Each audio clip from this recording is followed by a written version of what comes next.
Hello, hello. Welcome aboard. Hello, it's time. CitizenCon Day 2. Let's do it. Gotta be honest. That's all I got. 'Cause that's all I need, man. How you guys doing? We're not going to talk very long here because we're going into the con. And now, admittedly, I will warn you guys. It starts about an hour earlier than normal. But we are still about 30 minutes short. So prepare for timer fun. Woo! But we're up. We're running. We're connected. We're ready to go. We're going to do some hauling. As a matter of fact, Raging Ferret should be hopping in, and we'll be doing a little cargo in the background while we learn about base building, which I'm very excited about. Hey, Junkyard in Space, how you doing? Happy, is it Sunday? I feel like it's Sunday. Oh man, I'm revved. I'm partially revved because it's also the end of it, so I get to sleep tonight, but I'm really excited to see what's coming, man. I am really excited to see about base building, see what's coming up for what they're planning for 1.0. I feel like if you remember oh God, wake up. There we go. If you remember, what was it? 2 years ago? I think it was about when I started. Like they really kicked off the whole road to 4.0 thing. And with that, stop. What's up with, man, my camera's getting tired. Hey. There we go. That's weird. So yeah, I was going to say the road to 4.0, that came out, a couple of years ago, and it gave kind of the checklist of this is what we got to get done for 4.0 to get out. And I feel like that's kind of what we're going to be getting here in the Captains of Industry stuff for Star Citizen 1.0, is I feel like that's going to be our checklist for what we need for them to consider it ready to launch, which, you know, is probably going to be after, I mean, like 99.9% sure it's going to be after, what's it called? Star Citizen. God, why does it keep blurring today? What's up, buddy? You tired? I think my camera might be tired. It's had a lot of focusing over the last couple of days. I mean, honestly, I've had a lot of focusing, but yeah, that's what I think kind of the master plan is for this one. We'll see. But I'm really excited about the base building. I'm excited to find out about the crafting. Let's get in there so we don't miss the next countdown. Let's have some fun today, man. Let's do it. Right? All right, so first we're gonna unmute this. Get that dramatic music. So how you doing today, Junkyard? How's your Sunday going? Are you ready? You ready for what we're about to learn? Can you handle it? Can you handle the next timer? I'm excited. I gotta admit it.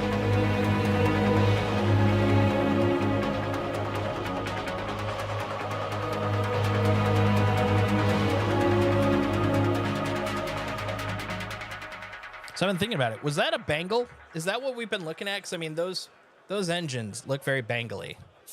Bangalesque. Bangular? Banglicious? Bengali?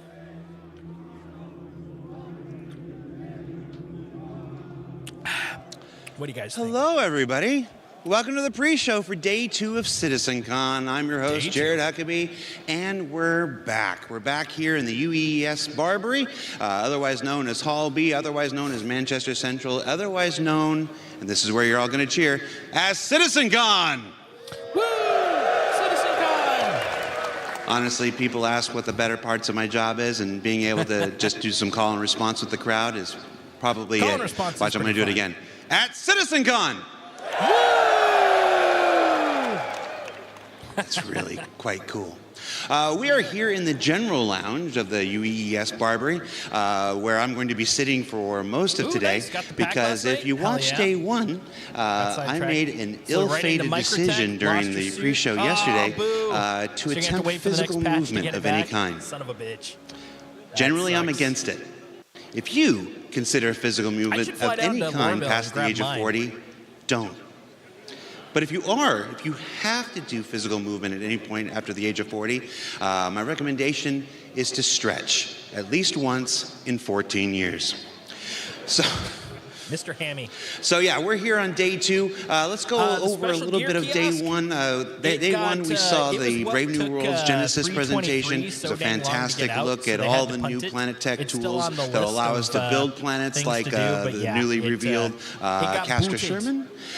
We checked in with the organization presentation. I know it's a social and universe, and it had all kinds of stuff, the party chat and all that stuff, but really for me, I really want it though. Like, I was there in 2014 and met Benoit for the first time when he did the very first organization and presentation. And for the last 10 years, every other time I see that man, I'm like, when, Benoit? When's our time? When are the orgs coming to the game? And to know that they're finally in active development on the way to the Precision Universe is one of the more exciting things about Star Citizen for me. It's just, you know, we're all in these orgs. Everybody's in an org. There's med runners over there. There's ADI over there and stuff like this. But that's outside the game. To finally get these orgs inside the game is a major, major milestone that I've waited for so long. And yeah, it's not happening today or tomorrow, but it is in active development. We'll have more updates on that when we do our other shows, the ISC and the SAL, over the remainder of this year and well into next year. Then we had that cosplay contest. Who actually won? I remember something about Med Runners. Who won the cosplay contest? It was that giant Pico, what right? The drama was, but I do remember there being drama. I forgot to check. I was unfortunately doing some other stuff, but I hope it was the giant Pico that won. But of course, Ken Shadow, last year's winner, was back and everything. I haven't seen Ken Shadow. Ken Shadow, are you in the building? Ken Shadow, if you're in the building, come find me in the general lounge. And then, what was it? Dress to Kill, finally making good at all those armor specializations. No, don't take my water. I need my water. You just don't. Bring back my water. I don't mind if it's a shot I have to drink. It's my water. He took my water away. But the return of the Valakar Sandworm, we've been waiting for that since 2016. And I'll tell you, we did several playthrough tests over the last couple of years. Okay, they really wanted to move it out of the shot, so I'll move it out of the shot. Watching that thing in action, the players play it, it is devastating. It is deadly. It needs a lot of tuning.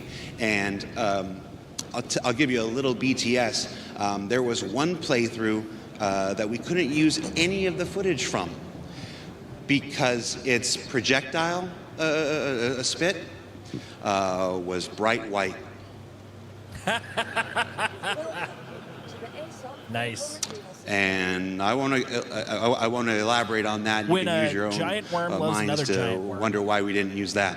And then, of course, the Beyond Pyro presentation, where we finally got confirmation that Nyx is our next system, and the reveal of the Castra system pre-production. I'm going to talk, Ian. I know you watched the show.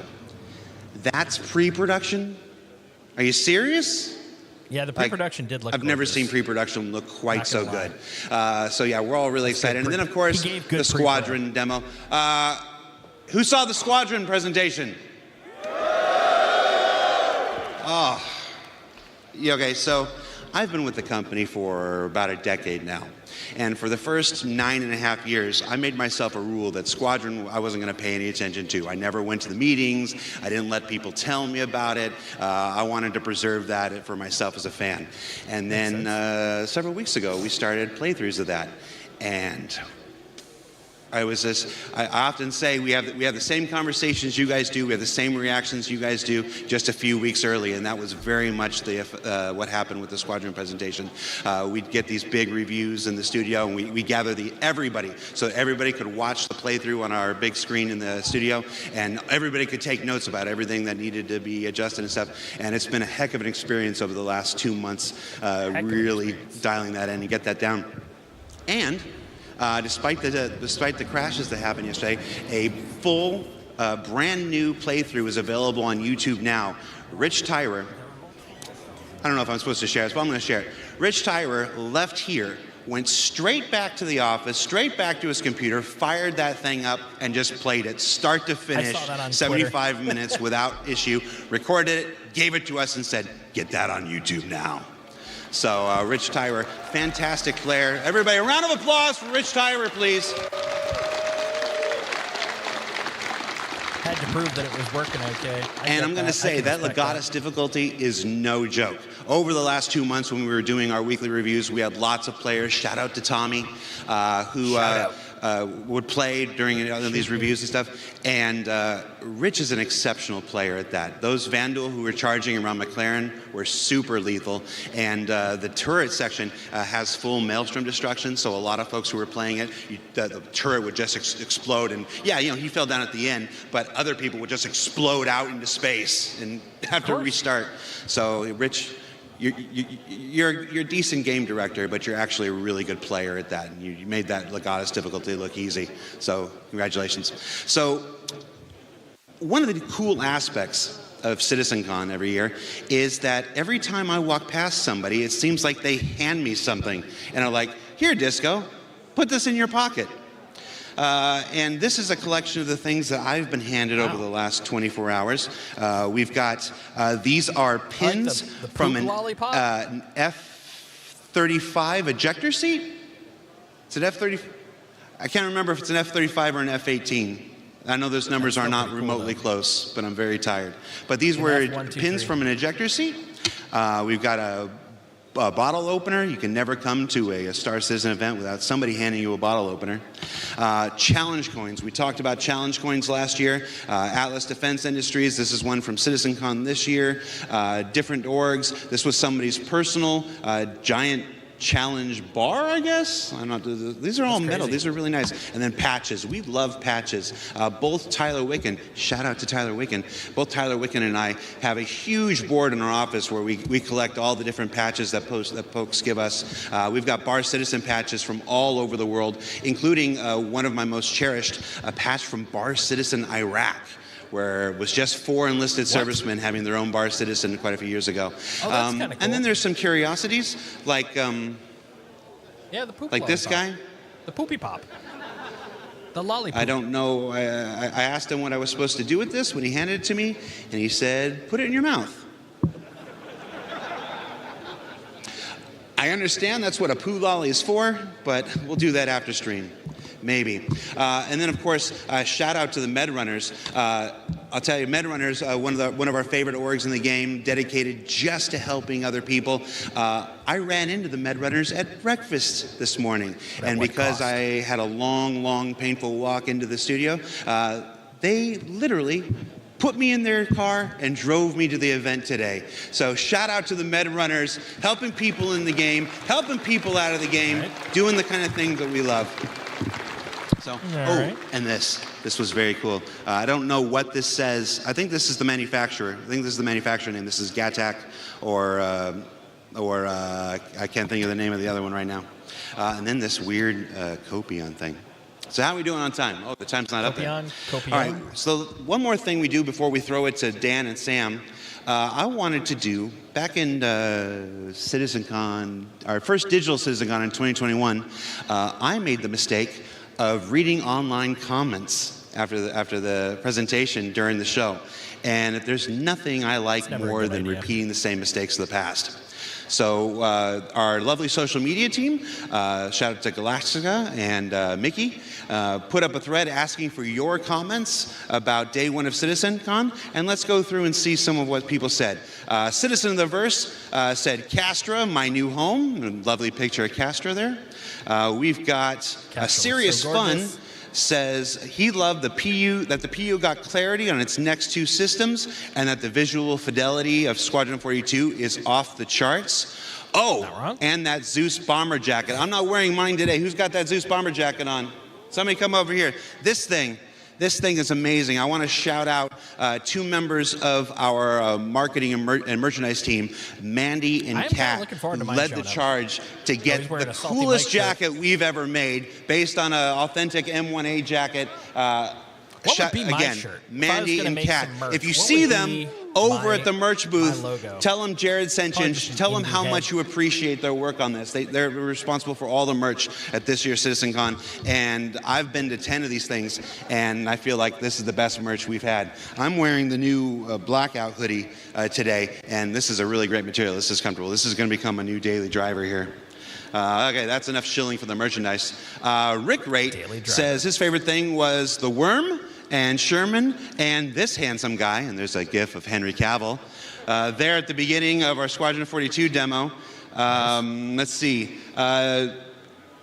Cosmic D says he loved the dynamic weather demo. All right. The weather is fucking awesome. Making videos for Star Citizen is hard. Making videos where the environment is actively trying to crack you is very, very hard. Like, none of that was faked. We got our poor guys, they got into that Zeus and took off, and you saw how it struggled to lift. That wasn't fake. That was the actual dynamic weather system pushing down on the ship and saying, no, you ain't taking off. And then they managed to get it off, and then managed to fly in a straight line and stuff like this. Is that for me? Oh, they want me to wrap up. How rude. How rude. All right, so we'll read one more comment, and then we'll pass on. We're not going to read that one. That one probably wasn't great. We're not going to read that one. You don't even know my mom. Okay. Uplink says, my favorite part was when the sandworm said, it's sandworming time, and then sandwormed all over those guys.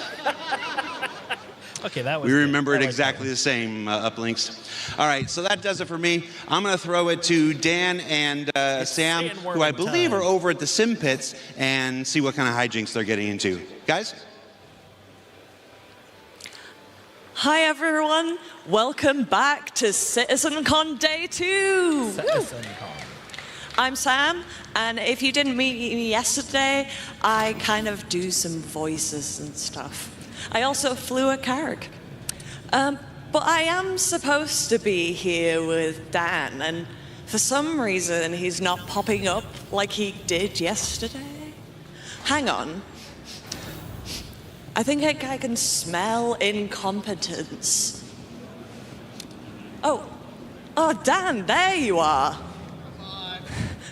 I appreciate the humor, but it just feels so. Are you awkward doing for me. okay? No, I'm not doing all right. Look at this. I'm keep blacking out. Dan, I don't think you should try playing this game. I don't think I should either, but it's so fun. Right, if you guys are here on the show floor, these Monster Tech Sim Pits are really haptic. My ass is vibrating right now with the ricochet of bullets hitting my rear. Dan, shall I take over for you? I have an Aurora? Please take over. Okay, maybe I'll give him a break. Come on, Dan. All right. Help, thank you. Yeah, no, you're 100% right. Turns It's out, I'm definitely not very good at video disrespecting them. games. They're doing fine. And Sam's It's- really good at video games. It's just this. So this is type gonna go of well. Conversation that just Yeah, let's see you always get gets to me. All right, well, maybe it's not more so my easy. personal comfort Maybe it's not than so it is easy. anything about them. To be fair, I Same left you thing in a pretty happens in, like, shit the situation. You were set up Emmys for and, failure. the Come follow Academy me. We're going Awards. to It's that move little away from my interim, abject and failure it's as a me. video It just- gamer for a moment. Hi, guys. Welcome back to CitizenCon Day 2 here at Manchester Central. We're so happy to have you back. Like But Jared you're said, right. hopefully you It's guys not- enjoyed it's the not fair to panels shit on yesterday. We them. covered They're a doing bunch their of stuff job. yesterday. They're doing But don't well. worry, there's It's still a just- bunch more for you guys to check out today. Between Literally, ships, right down my between base spine. building, between the road beyond. There's still a bunch of stuff for us to cover. As you can see, we are here in the General Lounge here at the show floor, Hall B.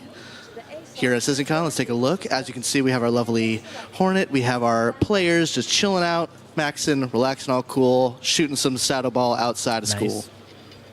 But a Good couple Will of Smith duel who were reference. up to no good started making trouble in the neighborhood. We got in one little fight, We're gonna call him and the Captain Dude Bishop got Incompetent? scared, or Admiral Bishop got That's fair, scared. too. We said Squadron 42 release date I'll 2026. admit, I Who felt a is little bad hyped about what I about was saying. that? That's why I kind of jumped in. I'm like, oh. But yeah, no, you're not wrong. Awesome, guys. We are going to be covering a bunch of stuff here today. We have a bunch of community booths still to cover. We have some awesome models to show off here on the show floor as well. There's still so much more to cover, and I'm really excited. We only have looks like a little bit my, more time together, though. I want to make sure you guys are taken caterpillar care wasn't put of, away. and hopefully you guys are having just as much fun watching the show as I am running it. I think the thing that bugs me Now, about as you this, can see, and we it's- have I our have a feeling themed it's the stuff. case We didn't there. really get into the All of that theming is last year. I scripted, want you to know? get It's like, down into sort of this is the their planned micro this time. So let's take a look elements, at the outside of these booths. As you can see, we Just have Bioticorp insulting each Waste. other as We a have the Robber thing, Space just- Industries. Come follow me a little bit. We're going to go a little bit did into find out the community booth area, just a little bit. That apparently that is so a friend of mine from the UK. As you can see, we have this problem in the verse as well. Get a look at that. People just stacking up their med boxes. Wasteful. Wasteful. And stuff, but it just for seems so harsh to shame. me, you know? Throw it away. I think it's the Midwestern. Littering. It's like, oh, hi, guys. Is, come follow me. We're going to make our way out. 100%. Hi, everybody. We're making our way through. 100%. Guys, it has been such a pleasure to be back at CitizenCon. In case you don't know who I am, my name is Dan Halbrick. I'm the community producer here at Cloud Imperium Games. I produce our community managers. That's Jake Acapella, that's Freya, that's Christian, that's Ulf, that's Niku. All the people who you guys interact with on Spectrum, on Twitter, X, who cares what it's called these days.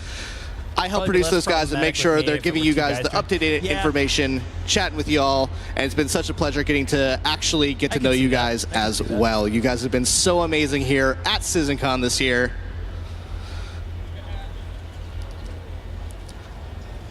We're just making sure that we catch as many people here on the show floor as possible. In case you guys didn't check this out yesterday as well, we have the Addison Lounge. The Addison Lounge is a place just like the General Lounge for you guys to chill out.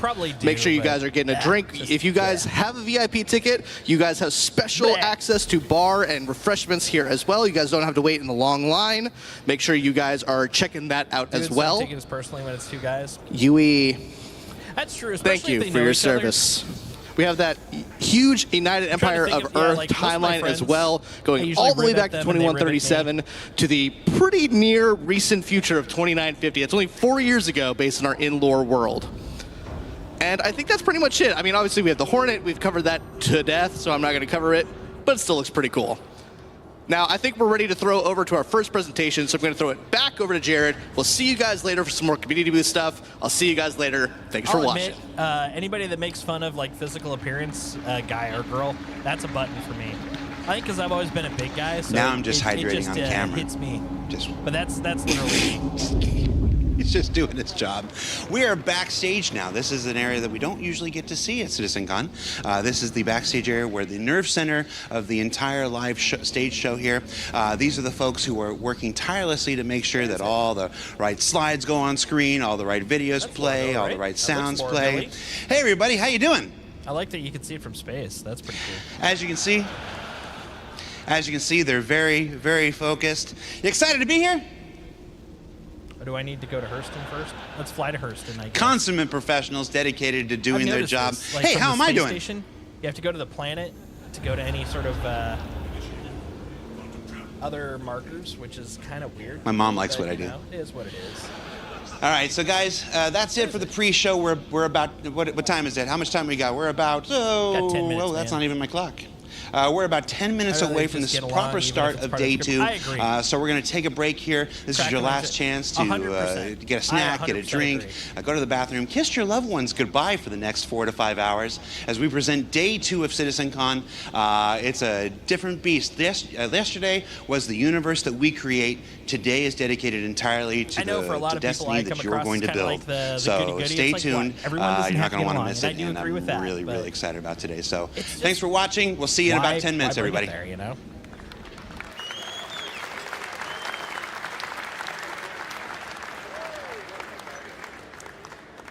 Exactly, it's professional. God damn it. This is the one thing about the new system that drives me nuts, is you get close enough, get too close, and you'll pop right into your ship. Meanwhile, I'm like, I don't want to go on my ship. And then if you pop out slightly, you go all the way back to the planetary level. This isn't Dudes on the Street. Yes, I agree. Oh, god damn it. Okay, where do you think Lorabelle is? Tough choice. Let's go full screen there.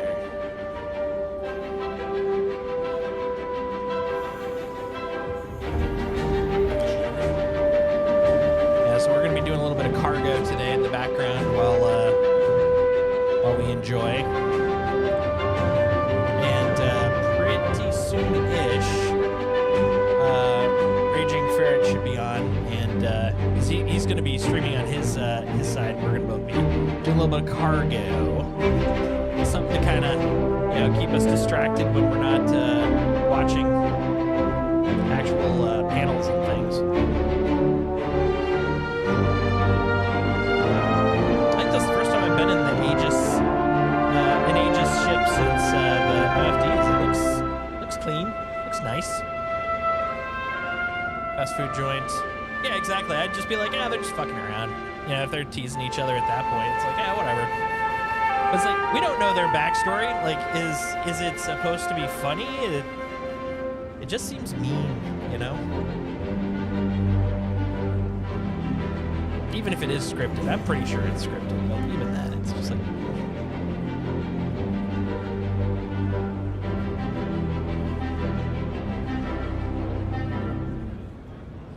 God, this thing is getting more and more gorgeous.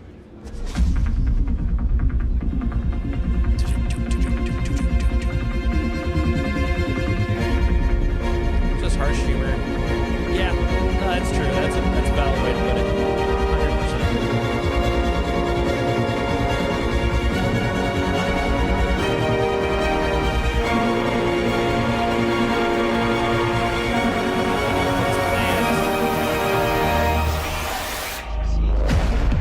There we go. There we go. Me and my tiny Titan Avenger flying into a huge freaking. Wait, hold on. Yes. Cool. I want to make sure I didn't start my engines like yesterday. My tiny Avenger, or tiny Titan, we're going to fly into extra large hangar. I think honestly that's going to be the hint that someone's a whale. Whenever someone watches someone play now, it's going to be like, oh wait, you're in a little baby fighter, but you've got an extra large hangar. Why? Oh, I see. So is there something you're looking forward to, especially today, Junkyard?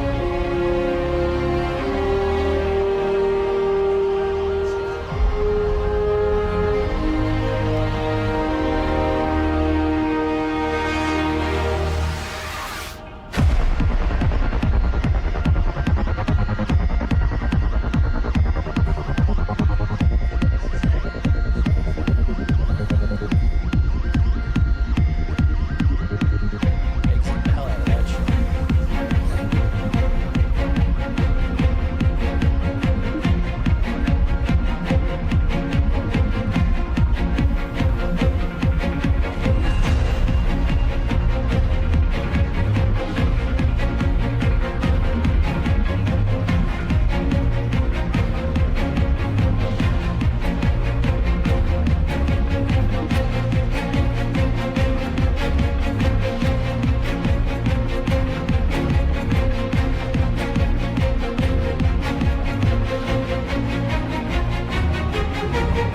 The drama.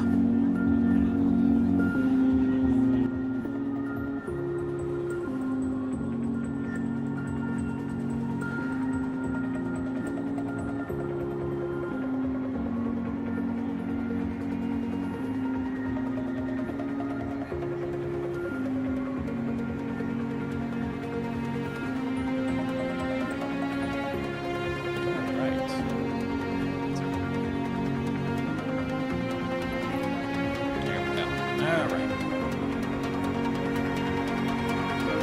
Looks like Ferret's getting ready to go.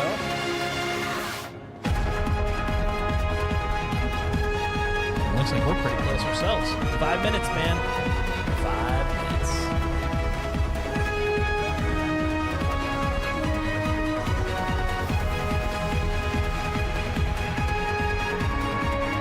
I've realized I'm going to put the Titan away as well because I can put the Invictus paint on because goddamn I love the Invictus paint. It's good paint. It's good paint. Also, let's move the F8Cs over. Ah! That's not what I wanted. Let's see, we're gonna clean both of them. There we go.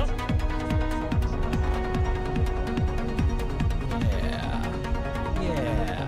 Okay, cool. So now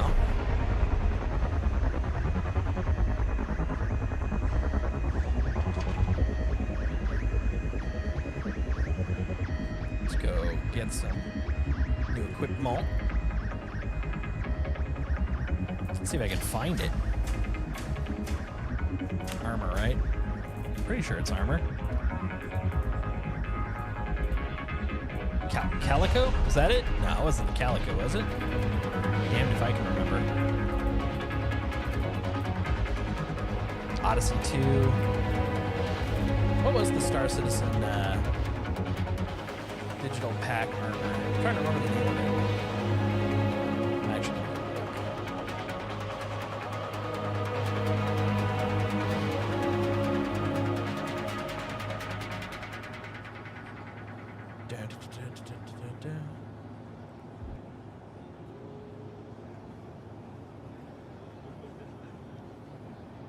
there we go. Digital goodies pack. Show me what's in it. Yeah, what's the name of the armor? Sapphire. Okay. Armored flight suit and helmet. That's what I want. That's what I need. That's what I both want and need.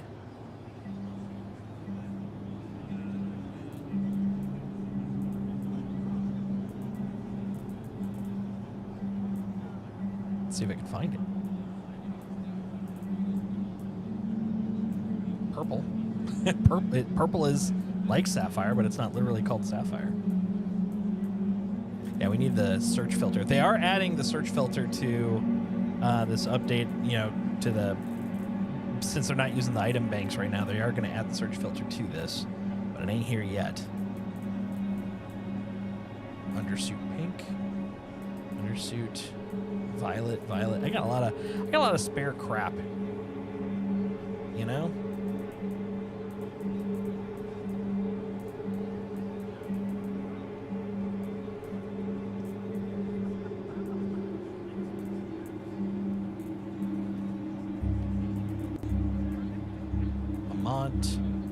Beacon, FBL.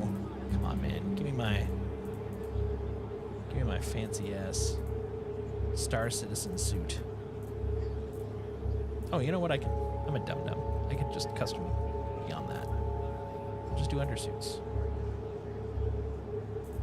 There. Don't need the sperm suit. Dyed that so I can read it. There we go. Yeah, look at that thing. That's a cool suit. That's a cool flight suit. And a helmet, right? Oh, and I got room on it. Yeah, I could finally put some snacks in there, you know? Sometimes you need some snacks. Let's get that sapphire helmet now. So it looks like that was on the end, so maybe this one will also be at the end. Let's go all the way. Is that it? Is that it? That's it. Right there? Yeah, look at that. Oh god, my crotch. Don't need to see that. Wait a minute, where'd my tractor go? We need one of those. We're gonna be doing cargo, yo. Utility. Is it gadgets? I think it's gadgets. And that looks like a lot of gadgety gadgets. Oh, 1 minute. There we go. Okay, I think we're good on the armor setup here.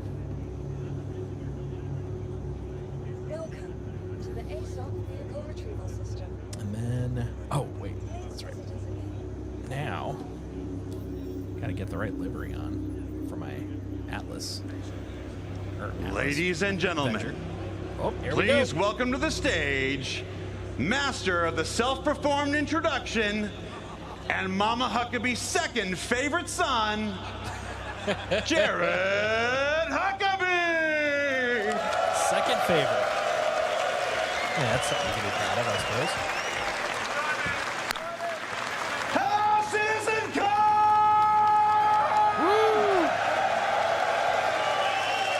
That's a lot of enthusiasm It's for day 2! for a We Sunday liked it part so of a much con. the first time, we're gonna do it again! Usually everyone's hungover by now. Now, as the last guy during the pre-show said, day 1 was focused on the universe that we're creating. Day 2 is all about the destiny that you forge. Now, a little history lesson here. back in 2015, the Persistent Universe was first launched. I think it was November or December or whatnot. Everybody remember Port Olisar? Everybody remember that one Big Benny's machine that somehow you could move it? And the Big Benny's challenge of spending hours and hours of just doing this?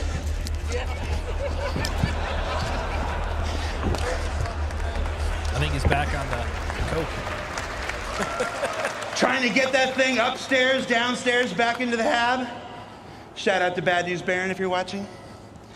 No, those were the days. Now, since that time, the Persistent Universe has grown.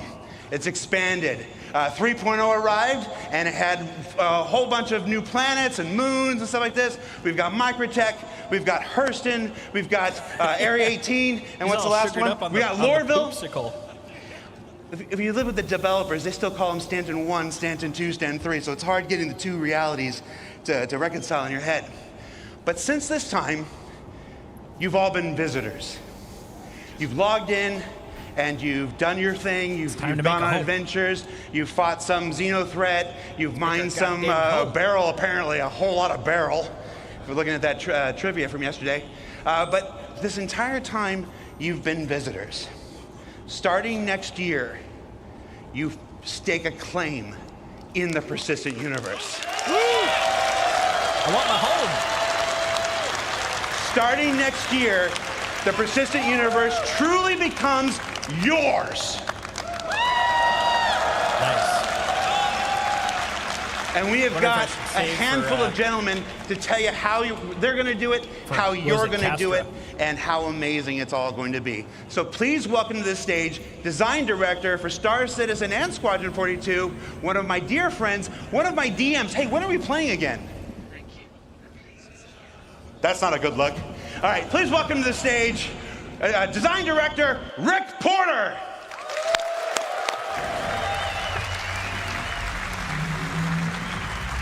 Thank you. Blue candy was too much. Thank you, Jared.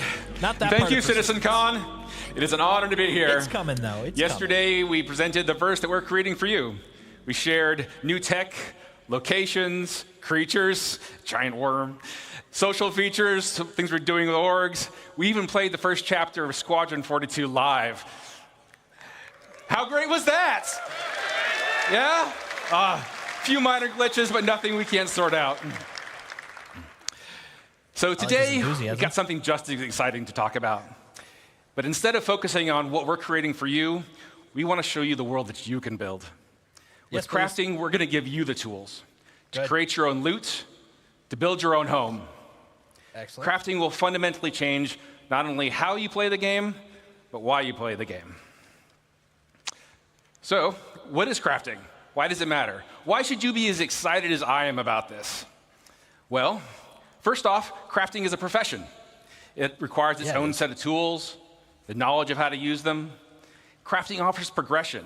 You become a better crafter by learning new blueprints and upgrading them. Crafting builds on the existing gathering professions. When you would go out and you collect your materials for crafting, we are adding new depth and meaning to those activities. Morning. Crafting provides customization. There isn't just one way to craft something. Like I said, we have upgrades. How you make and upgrade the things you craft is sometimes just as important as what you're crafting. In addition, you can earn cosmetic upgrades, craft unique items, even subscriber flair. But nowhere is this versatility more obvious than base building. We're going to have nearly limitless options for how you construct your home, how to customize your base to meet your own goals. Most importantly, crafting gives you a lot of new choices. The choices will impact your goals in the game, your interactions with other players, and eventually how you see the game itself. So where do we get started with crafting? Well, you can't craft without materials. Luckily, we've got a lot of ways to gather resources in the game.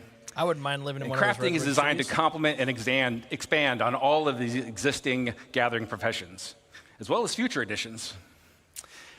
Let's take a closer look at mining as an example. We've got hand mining and vehicle mining and ship mining. That's a lot of mining.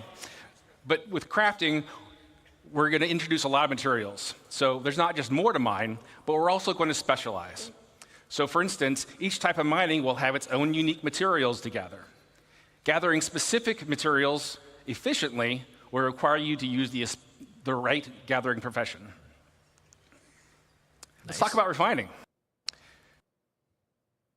You're refined, but doing so turn them into more valuable processed resources.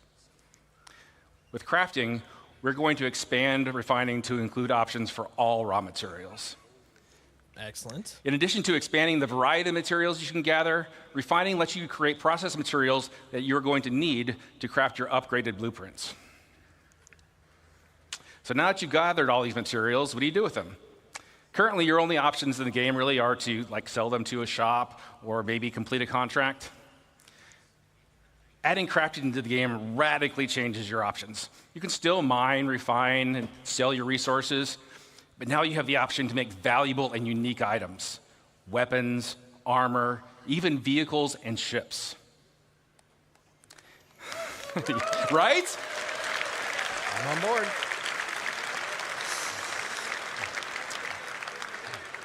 And by valuable, I mean that the crafted gear that you create has the potential to be better than anything you can buy in a shop. Good.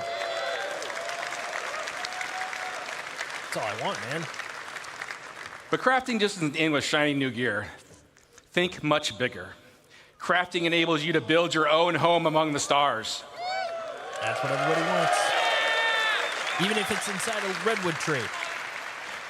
You choose to make a farm, a hunting lodge, an industrial complex, your own trading hub, a military outpost, even a sprawling town with your friends and org mates.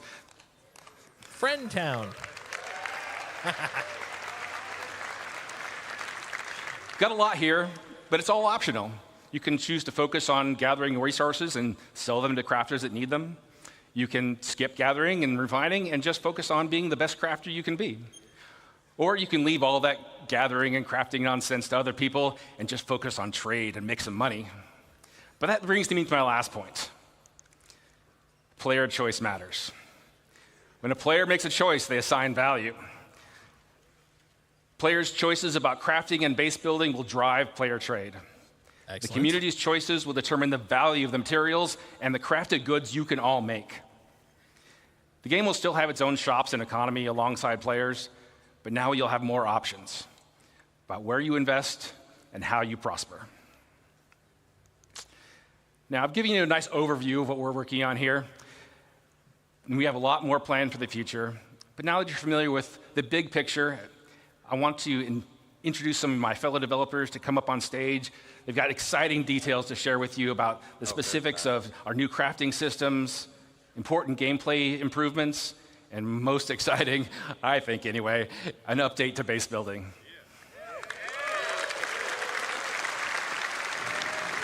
I just sent you a friend. To start things off, Party please request. welcome Jacob Taylor to the stage. No, I was trying to turn my ads off so that it's not that my screen isn't interrupted by them. Oh, gotcha. I'll just pop them when Thank you, Rick. And hello, CitizenCon. they're done talking. Makes sense. I'll be my own Hi, ad manager today. I'm Jacob, That's right. Senior Gameplay Programmer on crafting. Rick has showed us how crafting will link into a lot of existing and new gameplay. But I think it's time we get into some of the details. I'm going to tell you about the new game mechanics we're introducing, starting with blueprints. Where are you at right now?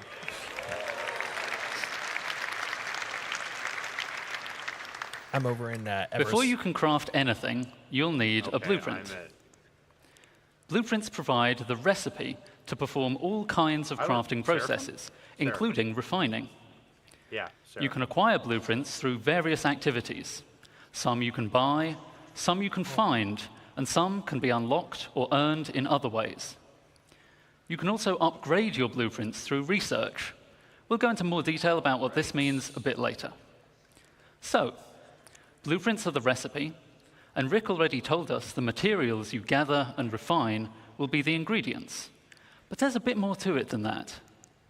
we have a new concept for materials: material quality. Quality is a property we're adding to all resources you can gives gather. me like classic That's an MMO abstract crafting measurement of vibes. how good it is at being whatever it is. You can think of this as the purity of a metal or the ripeness of a Once fruit, human actually is or pretty something close to along this those almost to a lines. T, including So like for the some This reason, blueprint quality concepts. will be C2 carried back to forward Everest from Harbor. raw resources through the refining process to influence what that batch What of was that? materials is It best sent my used for C2 in back to crafting. Everest Harbor. Oh, High quality Weird. is more desirable overall, but is more rare, and there are still important uses for low-quality and materials. those are those pearls. More on that that the, later. what's it called, Gabe? All raw materials you find in the verse Valkyr, will have a quality the worm. rating that's generated based on some rules. The same kind of rules you heard about from the Planet Tech team yesterday. You'll go find over the to same Everest. material in many places, but with varying qualities. good. So you might want to explore to find the best. Some materials that are already rare will be even more valuable if you can find them with high quality. But what's quality for? Better It's gear? for item stats. Ah, better gear. Alongside quality, we're introducing a new item stats system to the game. Nice.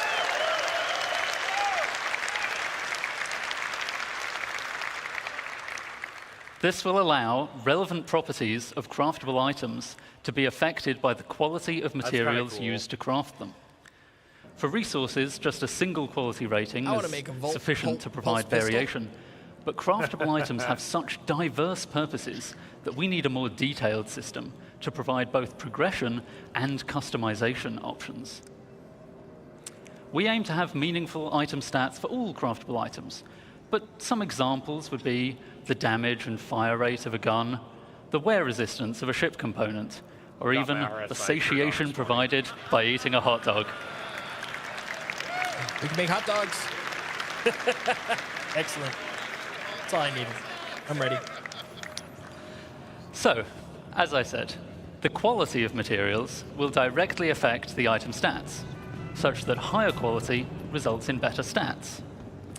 Most items require multiple different materials to make, which may each influence different stats.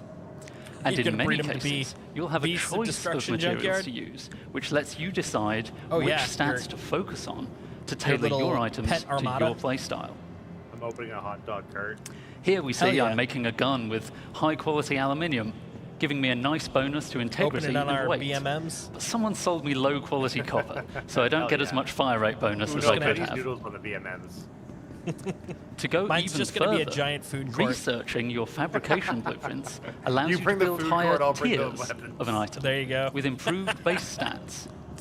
So a higher tier item will be better than a lower tier item that was made with materials of the same quality. Oh, man. I'm Making so happy high-tier about this items crafting stuff. requires more advanced too. materials, but is also how you access greater choice as to which stats to improve. This means that your high-tier items can not only be better overall, but also more specialized in the areas that are important to you. Tamer would be pretty cool in this game.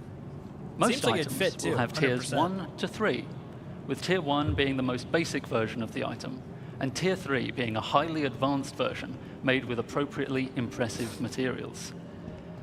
But you can also craft vehicles. There we go. There we go. Craft vehicles. Hell yeah. That's what I want. And vehicles are so important that they will go up to tier 5, providing Tier a way 5. for you to really invest in making your favorite vehicles excel. Hell yeah. Of course, many of you Everybody's have gonna already want to do bought that. your favorite vehicles. Oh, yeah. So you don't really need to make them from scratch, right? Or maybe you've pirated, salvaged, or Oh, please tell me otherwise we're gonna be able to commandeered customize. a vehicle. Not to worry.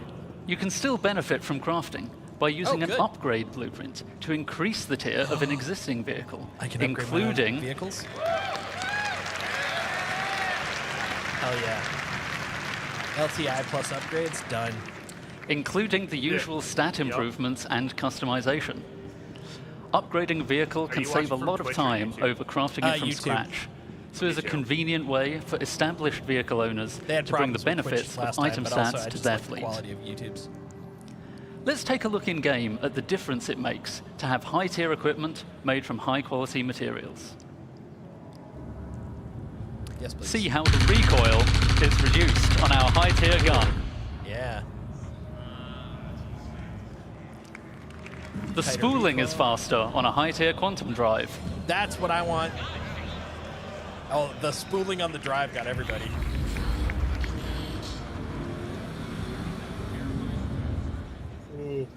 And a high-tier scraper beam is much more effective. Oh. Increase the tier of my scrapers for salvage? Hell yeah. So, that's an overview of crafting's key game mechanics. Let's go. I'll now hand over to Torsten to walk you through the full crafting process. Thank you, and have a good day.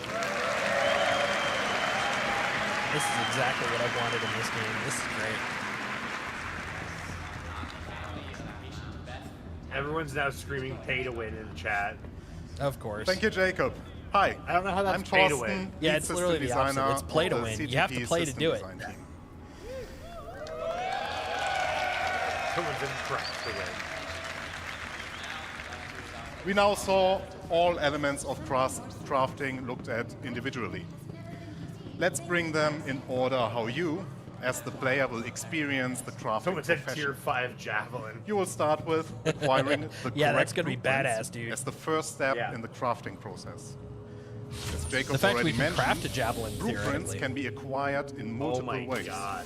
Let me give Well, you some examples. I mean, here. it's going to be a while, but You can purchase commonly available that's like an blueprints, org earn project them probably from for a full year. reputation and mission Yeah. rewards, Pet armor, or even good call, find them Junkyard. in loot crates. All content in our game Yeah. could reward you with a blueprint. The, Some blueprints will I be mean, they always said challenging you to could be able to find, find one in so space and players repair it, so working that's kind together of where I was may hoping, find but- them easier to acquire. yeah, they're definitely. While you may find a blueprint on a data pad Definitely the or thoughts other of portable creating one. device, the blueprint itself is Fun. not a physical item.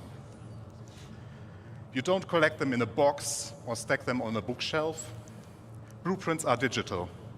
Once you claim one, it is permanently added to your personal library. ooh, nice. This library good. This library is persistent to your character, and every blueprint you claim is yours forever. Nice. I like that. They cannot be stolen or traded once claimed. But it does not just end with acquiring blueprints. Yeah, Those tiers of quality that Jacob mentioned are unlocked through blueprint research. Yeah. Research requires a research data bank which can upgrade your blueprints. Good. Upgrading here means that you unlock a blueprint that allows you to create a better, higher tier version of the same item using more advanced materials. Note, you will still have access to the lower tier versions if you want to craft a cheaper version. In order to upgrade a blueprint, you may need to perform certain actions. In this example, we need to craft 100-volt pistols and have one with a higher fire rate. Other examples would be collect Ooh, I like the optional resources, requirements to complete reduce missions, research time. or That's acquire awesome. research data from the Science Guild. Research is time-intensive, in addition to the action requirements. It will take time for the research data bank to process where the your beta research merchants data are thrive. and unlock the Yep. upgrade. 100%. You are also limited in how many research projects you can pursue at once. Now that you have your blueprint and you decided what to craft, you also know what resources to look for. Every blueprint you find will have unique requirements in their resource needs. It will I don't know if not Sig will just be sell the you need upgrades, iron. but I know I'll be We want to selling make use of the professions we have to meaningfully involve them in the crafting process. Especially for the more advanced blueprints, you can expect that it will require materials from multiple sources. And, as already mentioned by Jacob, pay attention to the quality. If you want to have the perfect item, you also need the best quality. Tier 6, nice. Here, the best way to find the best resources is to get out and explore the world.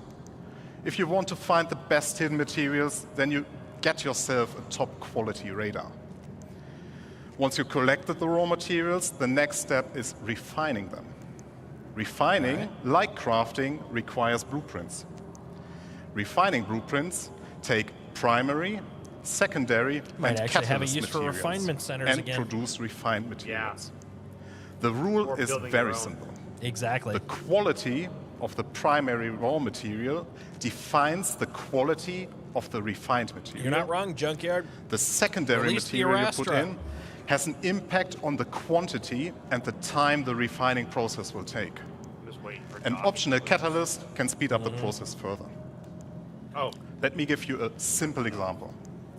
If you want high quality steel, you need to put in the best iron you have in the primary slot. You can put any quality coal in the secondary slot without affecting the quality of the steel. But the quality of the coal will influence how much of it you need to produce steel. oh, we get to do our As an own example, refining. if you put in low quality coal, you might require 4 SCU of coal versus high quality coal that only requires 2 SCU. This is one of the important use cases for low quality materials that Jacob mentioned. You can use refining stations in the world as they will be converted to this new process. You can build your own refineries for yourself, you can get your org to help you out, or you can simply trade for the materials that you need on the open market.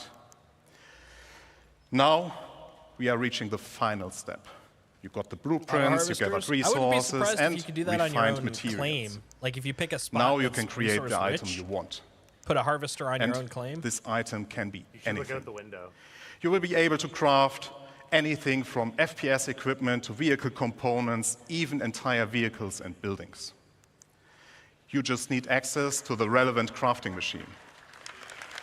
That's cool. I'm ready to craft. Let's do it. Talking about crafting machines.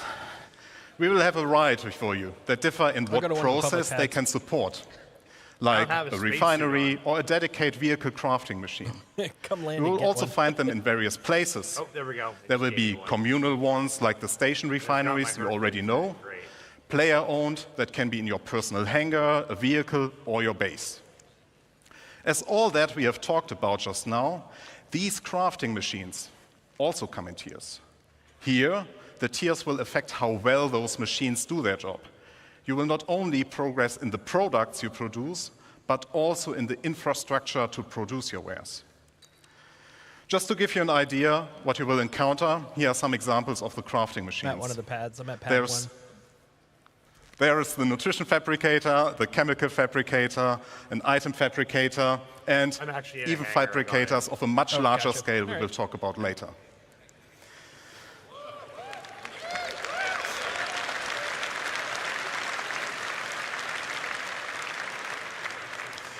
Talking about scale, I would like to talk about the future of crafting and the scale it will have in the game that you all know, and how it will change the game moving forward.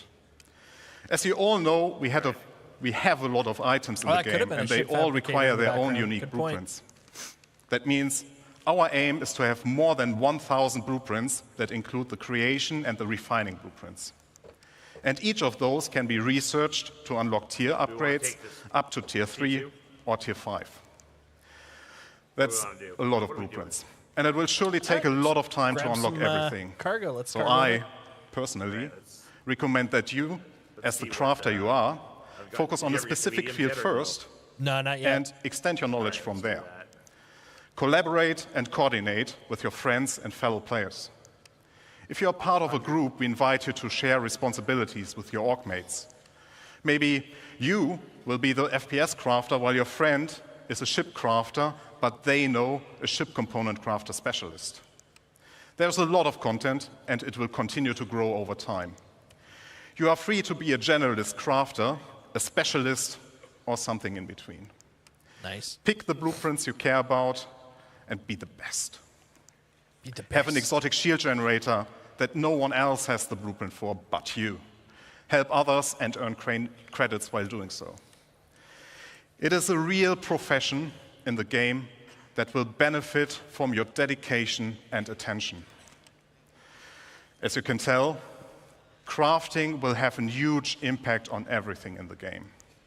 Even if you do not want to get actively involved, at some point you will stumble over a weapon that got crafted by someone else and you will be using it. People will start selling their crafting goods or the refined materials or even the raw materials for the sole purpose of fulfilling the demand created by crafting. Players like you can become well-known specialists that are sought out to get certain things crafted from. With the ever-expanding game we all love, we will continuously expand our crafting to offer you long-term progression that involves the entirety of our game. And you might have guessed it already, but there's one more thing that crafting is the foundation of, and that is base building. Oh yeah, base building. I will now hand over to Luke. Enjoy the second part of this presentation. Thank you very much. Let's build some bases. Well done. Good morning, citizens.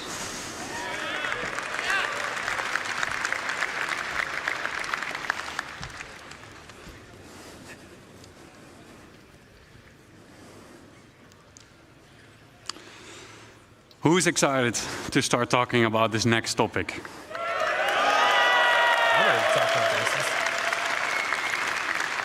Let's get into it. My name is Luc Gijsbertse. I'm the lead environment artist on base building structures. Now that we have an understanding of the fundamentals of crafting, thanks to Jacob and Thorsten, we can explore how crafting is the foundation of base building. Up until now, everything in the game we made for you. From here on, we will give you the tools to build your own stories, your own homes, and truly make the universe yours. Nice. Join me on a journey on building our own habitable home on Pyro. Keep in mind that the following footage is work in progress, including its UI, design, and visuals. And we're super excited to share this with you.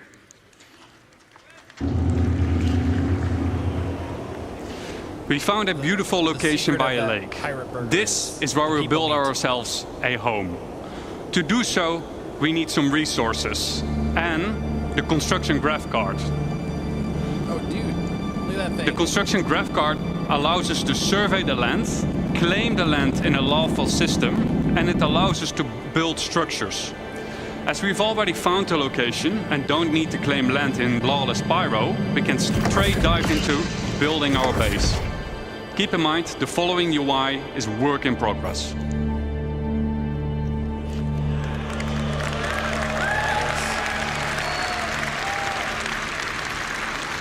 A survey drone that deploys from the top of the card gives us a controllable augmented view of the land. In the new structure mode, we'll pick a small basic structure and hit construct. For this demo, the construction will be instantaneous, but in the final product, this will take you quite some time. I think that's to actually make it. Like, I think this is once you've made We've done it. We've built our first structure. Let's have a look on the inside.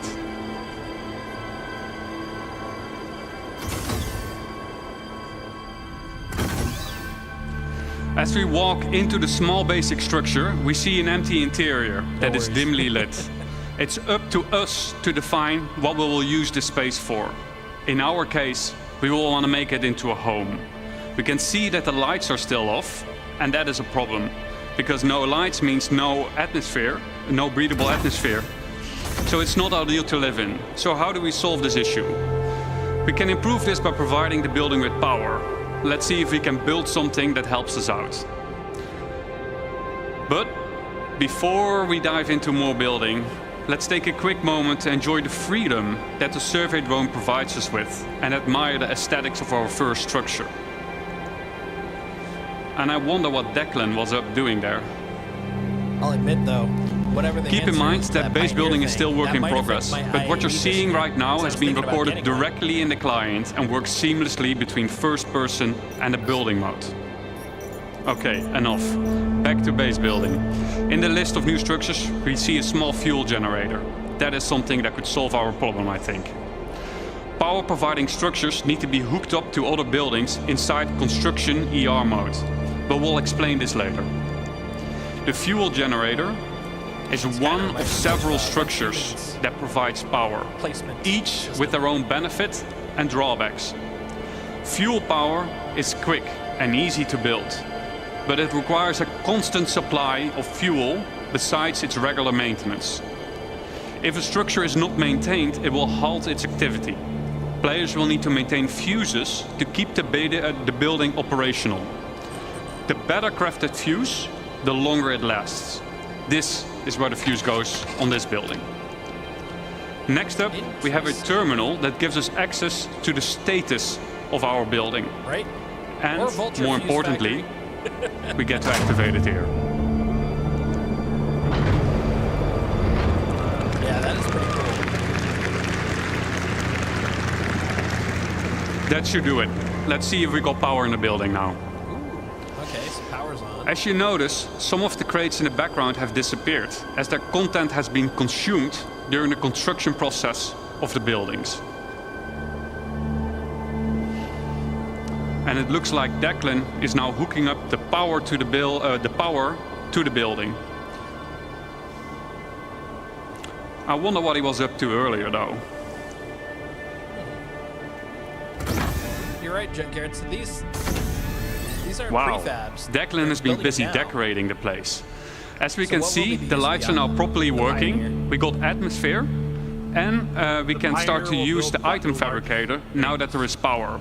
Always Well, except handy in case we that's need a what fuse. This was showing it can do. Let's have a quick look at what we've done so far. I think they're just We've using decorated the little place. ones to do everything, just like they said that. We made it our own little home. We hooked it up with Yeah, power. it's still nebulous, though. I really want to see where I would that say- begins and ends. We have a place that we can live in. It might not be much, but I think it's just enough to call it a home. Thank you. Oh yeah, that's great. I'm ready. Let's make my base. Let's make our bases. Let's make our little town. Now that we have a rough understanding of how base building works, let's dive into some of the specifics of what we just saw. The construction graph card is one of 4 devices used for base building. The graph card is a mobile device that lets you construct a variety of small structures and has been designed specifically to fit into the smallest ships, like the Drake cutter.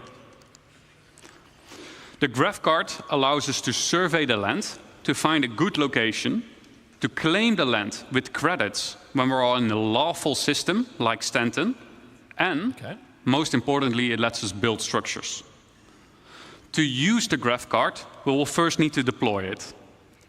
Once deployed, we see 2 small construction zones inside the card, and the interactive screen gets revealed to us. From here, we can deploy the survey drone from the extended top part of the card.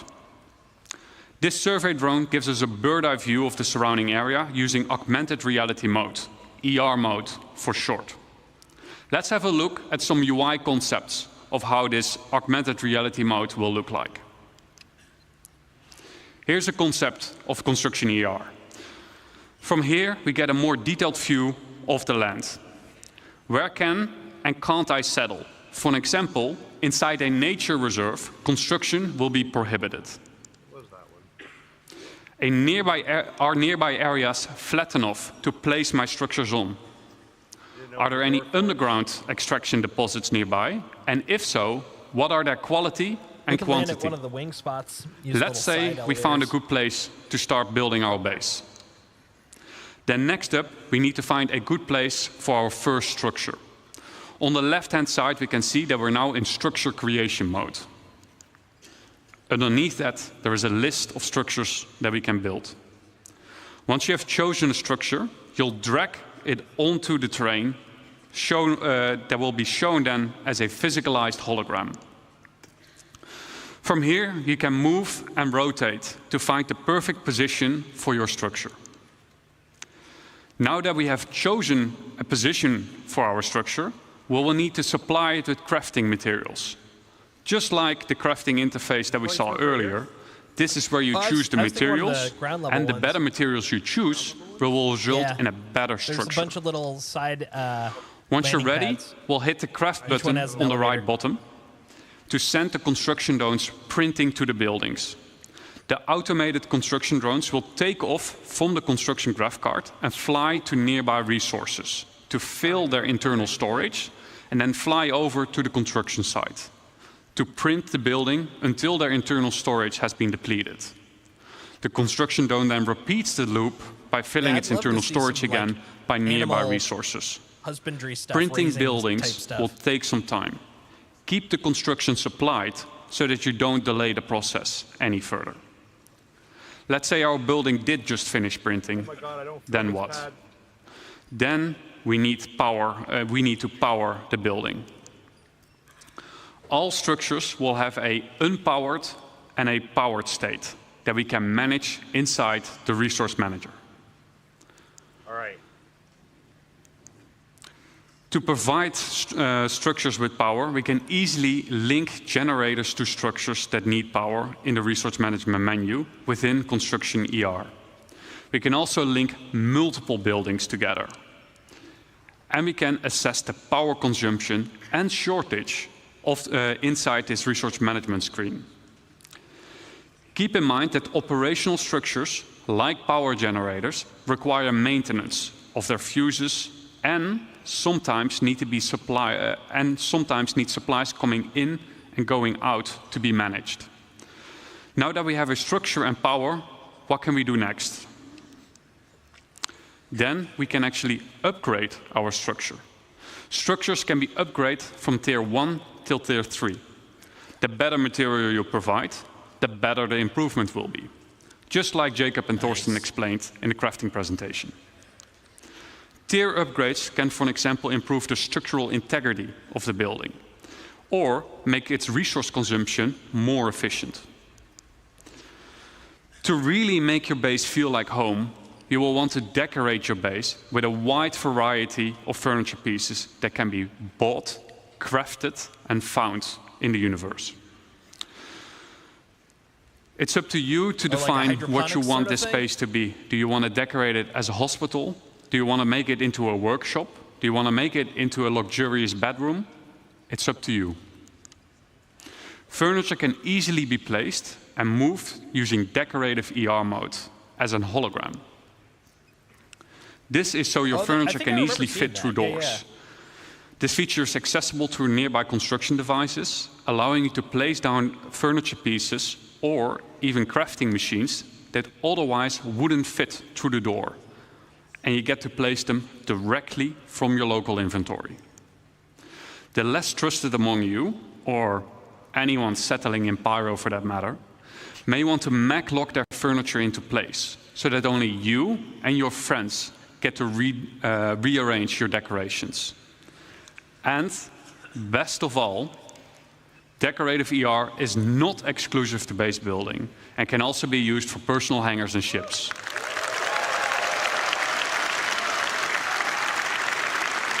Yeah, this one only needed 2 4SCU units. To recap, what are the essentials for any base? 1, come prepared, bring the right resources and a construction device with you. Oh, no worries. 2, No worries, use the resource manager, power generators to make your base habitable and functional. And maintain your base with resources and by replacing out worn fuses.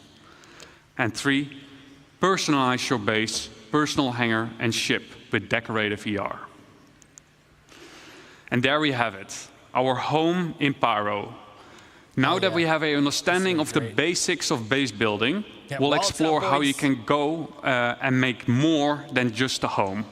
But before I hand you over to Declan, the designer behind base building, I'd like to say a quick thank you for those who made this presentation possible. So a quick thank you to Eddie, Brandon, Jack, Dan, Mark, Shao, Stefan C, Dom, Stefan T, Carl, Joel, and Rob for your efforts and dedication. Yeah, this is pretty nice. I like it. Now give me a warm welcome for Declan. Let's go, Declan. Nice one, James. Nice. All right. Thank you, Luke. Good morning, everyone. Morning. My name is Deck. I am the system designer behind crafting and base building, and we've just seen a nice little base, right? That's good for cabin in the woods. Maybe you want to place it down next to big redwoods, go and explore, or a place to stash some loot you perhaps shouldn't have. But, do you want to see a big base? Yeah, I'm hoping this Good, is where they'll... because we're going to industrialize. Pioneer discussion. Industrialize. There we go. So we're going to set ourselves a goal before we do a video, and we're going to create a base that's capable of crafting something that's bigger than the item fabricator can handle. It's been a bit of a spoiler already as to what it's going to be. So to kick us off, called in the help of a friend who has a specialized, not yet revealed base building vehicle, and he's built us this. It is the construction hub. This has 4 automated drones compared to the GravCarts 2. They can build small, medium, and large buildings. So far, we've only seen small. Automated drones are capable of building 1 structure each simultaneously, so 4 is quite a big advantage. See, that's what you'll need a Pioneer for. Right? Yep. That's kind of what I was figuring. I just wanted to ask the question so that we can get that band dancing. We'll pop into our construction AR, and we'll get down a generator. We'll connect some buildings together, just so we have a place to call home before we begin. I'm pretty sure one of my org mates has a Pioneer. Nice. All right, there we go. So we've settled on one of the brand new underground resource deposits, and we're about to exploit it using this. It is our extractors. This particular one is a large, solid extractor. We'll also have liquid and gas, depending on which type of deposit that you've settled on. We have our output grid here, where we're getting all the brand new resources up out the ground. It does look like railguns. You're right, Junkyard. Yeah, it did. And it is important to note that once these things are set up, it's not a case of just free resources forever. On key structures like this, there are fuses which will occasionally need replaced, as well as environmental wear which can be fixed using crafting materials.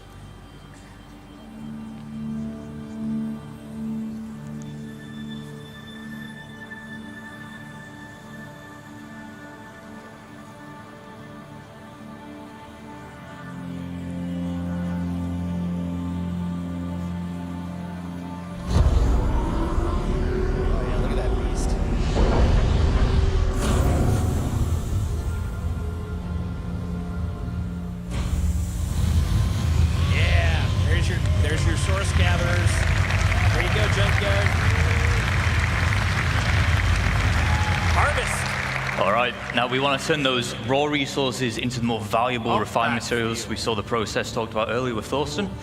Of course, we want this. It is our refinery. Once again, there are multiple types here. This one is the large solid matter refinery.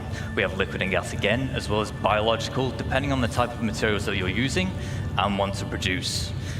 Refinery has input and output grids. For input, as you might expect, it's for the resources which you're going to consume, and then the output is for the resulting refined goods. This is determining where you'd select which blueprint you want to use, and therefore which type of refining method you want. Oh, this looks so fun. It's a good question. Machine or the weather? What's making the fog? I'm thinking it's the machines, it looks like. A lot of crates here with our extractor and our refinery, so we're going to put down our elevator storage. Base is really starting to build up now, but it's worth me mentioning again here that whilst we're putting these buildings down instantly in this video, large structures like this, they will take some time with the automated construction drones, but the smaller scale base we saw in the previous video, that can be done in a single play session.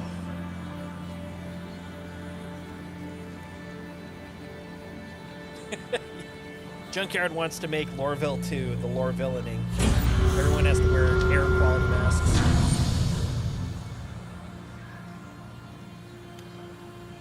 like cruise control on? Yeah, I've noticed occasionally. We'll just it'll keep on turn putting down when more I do extractors stuff. because I we always want have as to much kind as of that flick it back valuable off. resource out the ground as quick as possible.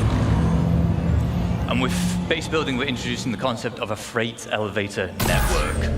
What this will allow you to do is it will allow you to link multiple freight elevators together, and in turn, they will share the same storage. So as we're doing here, we'll deposit an item on freight elevator A, and then we're retrieving it on freight elevator B. There is a distance limit, but you can daisy chain the elevators together to extend that, and it has to all be contained within the same base.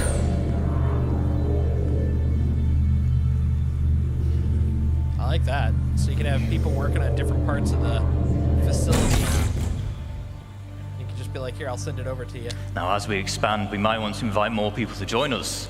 This is easy to do. There will be permissions that we can set up, granting people access to our base, and they can even build their own structures if they wish.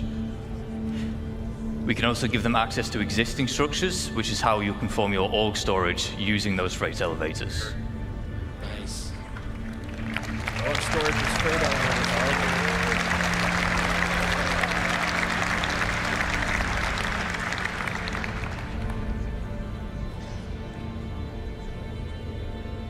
Now, we always want a safe place to store our ships, That's so what I the want. trusty hangar will do. time.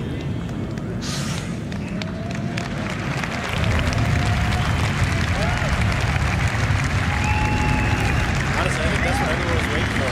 Show us the fucking hangars. That's so cool. You see, it has this large, we call it a foundation tile. It's quite special, and it can actually deform the terrain around it, making it easy to place such a huge structure like this. You can Oh, also there you place go, other junkyard. buildings on it, so it's easy for making down large, the ground. sprawling bases. However, there is one final piece of the puzzle that we need to achieve our goal, and it is this, our very own fabrication hangar. Does anyone want to guess what we're going to build in a fabrication hangar? Fabricated? An Idris, maybe not an Idris, if I'm honest. Whoop, whoop, whoop. We'll have a drive around, we'll go to the entrance, I'm and we'll gonna see die. what's in store for us. Are you gonna die? I'm bleeding out. I don't know what just happened, but I have a med gun on the ship. Just let me figure out what the fuck just happened. Sounds good.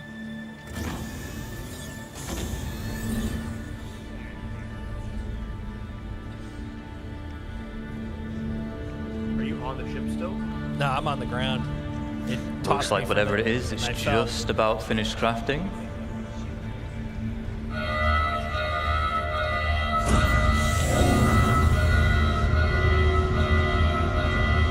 There you go. Crafty ship. Of course, we were going to build ourselves a ship.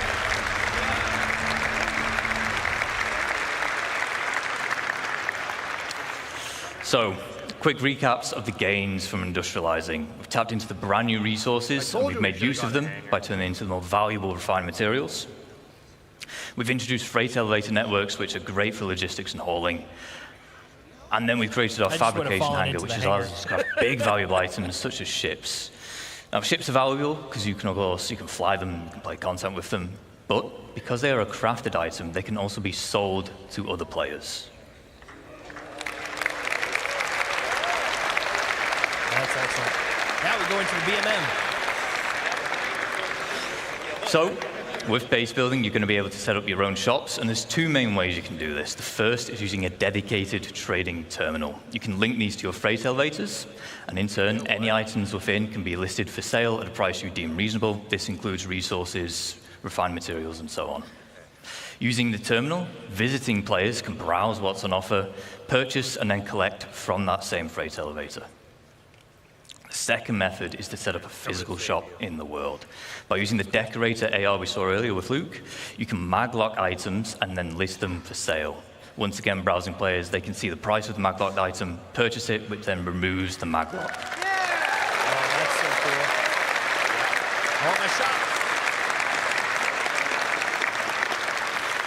Of course, the nice thing with physical shops is you can genuinely make it feel like a store. You can put items on shelving. You can even go as far as to make your own showroom. You can advertise your wares on a mobile pass for UEC. However, it is important to note that the point of purchase will always occur at the base itself. Now that we know how to set up shop, I just want to take a moment to talk about why it's so impactful for crafting and base building the game as a whole.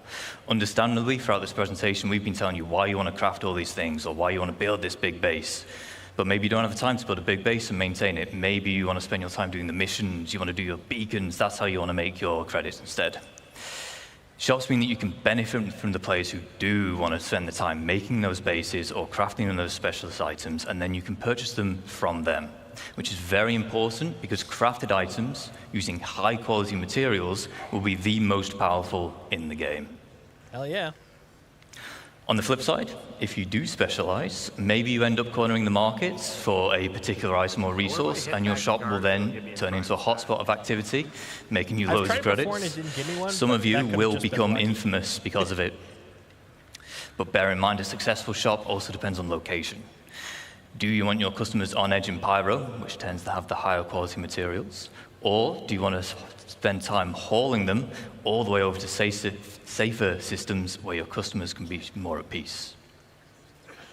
We've talked about selling items. Let's sell the look of your base. We have foundation tiles, which can help you divide up the foundation decals, which help you divide up the foundation tile. You can place them freely wherever you want, and they just help you mark up areas like, I want to use this place for cargo, I want this for housing, vehicles, and so on. We're going back to TISA. You'll be able to earn paint in-game and apply them to buildings. I need to go see a doctor.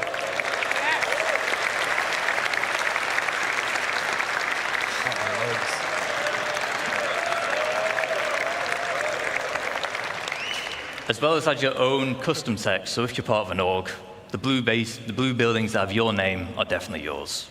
That's cool. We have some forms of base building which are either still in the design phase or early white box, but we want to share some details. First up, we have farming and ranching. Farming, it comes in two general types. We have our low-tech farming and then high-tech. Low-tech consists of you acquiring the seeds, planting them in the appropriate environment. If you remember back to yesterday, the Brave New Worlds, we had soil types and such now. That'll play a part. As well as supplying them with nutrients and then just harvesting them when they're grown. High-tech, it's a bit more involved because you've got to make the hydroponic buildings we see here, but in return, you'll be able to grow exclusive strains of plants. Ranching will allow you to keep herds of animals. You'll have to provide them with feed, water, and shelter, but in return, they will provide you with produce. Not every animal can be ranched. I don't really see a sandworm ranch anytime soon, but the quasi-grazer will, of course, will. Not yet. Maybe. No.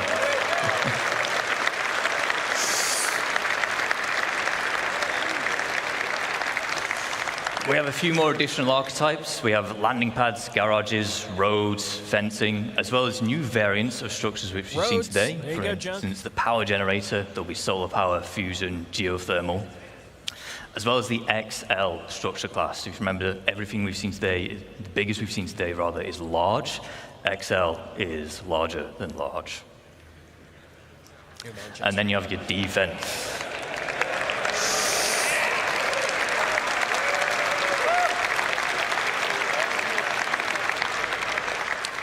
So, in lawful areas, you have varying levels of security provided for you. With max security, you are protected by planetary shield tech. However, in lawless, Pyro and the likes, you'll have to provide your own defenses.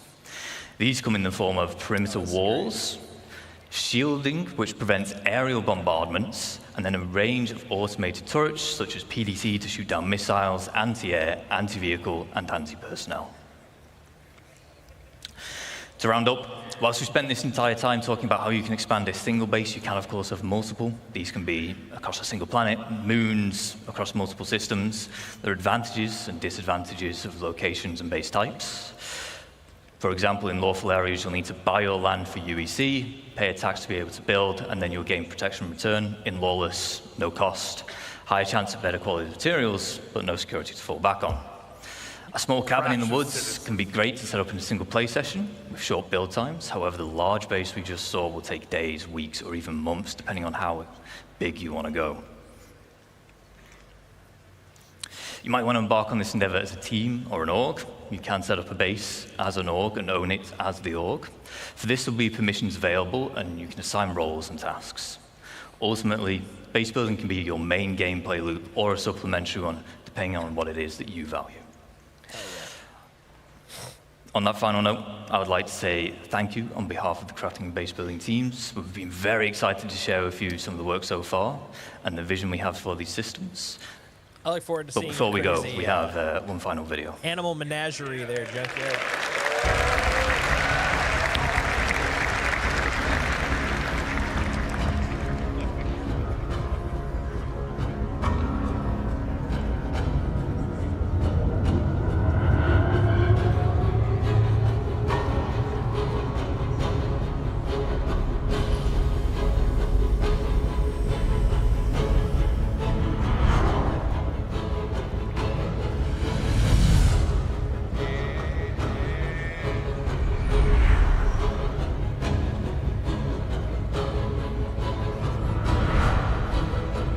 I am trying to drive this thing in. You can open for We got time. Oh, I love that. Look at that cracking in the water.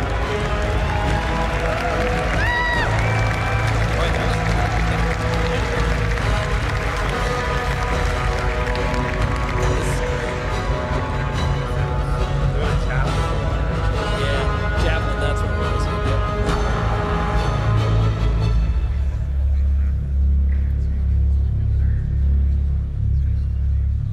And they all look like railguns put in the sky. Thank you. I'd just like to say thank you especially to Kian and Zheng Shui. They worked very hard on this, and you might see that base again later today. So stick around. Thank you. When I buy it.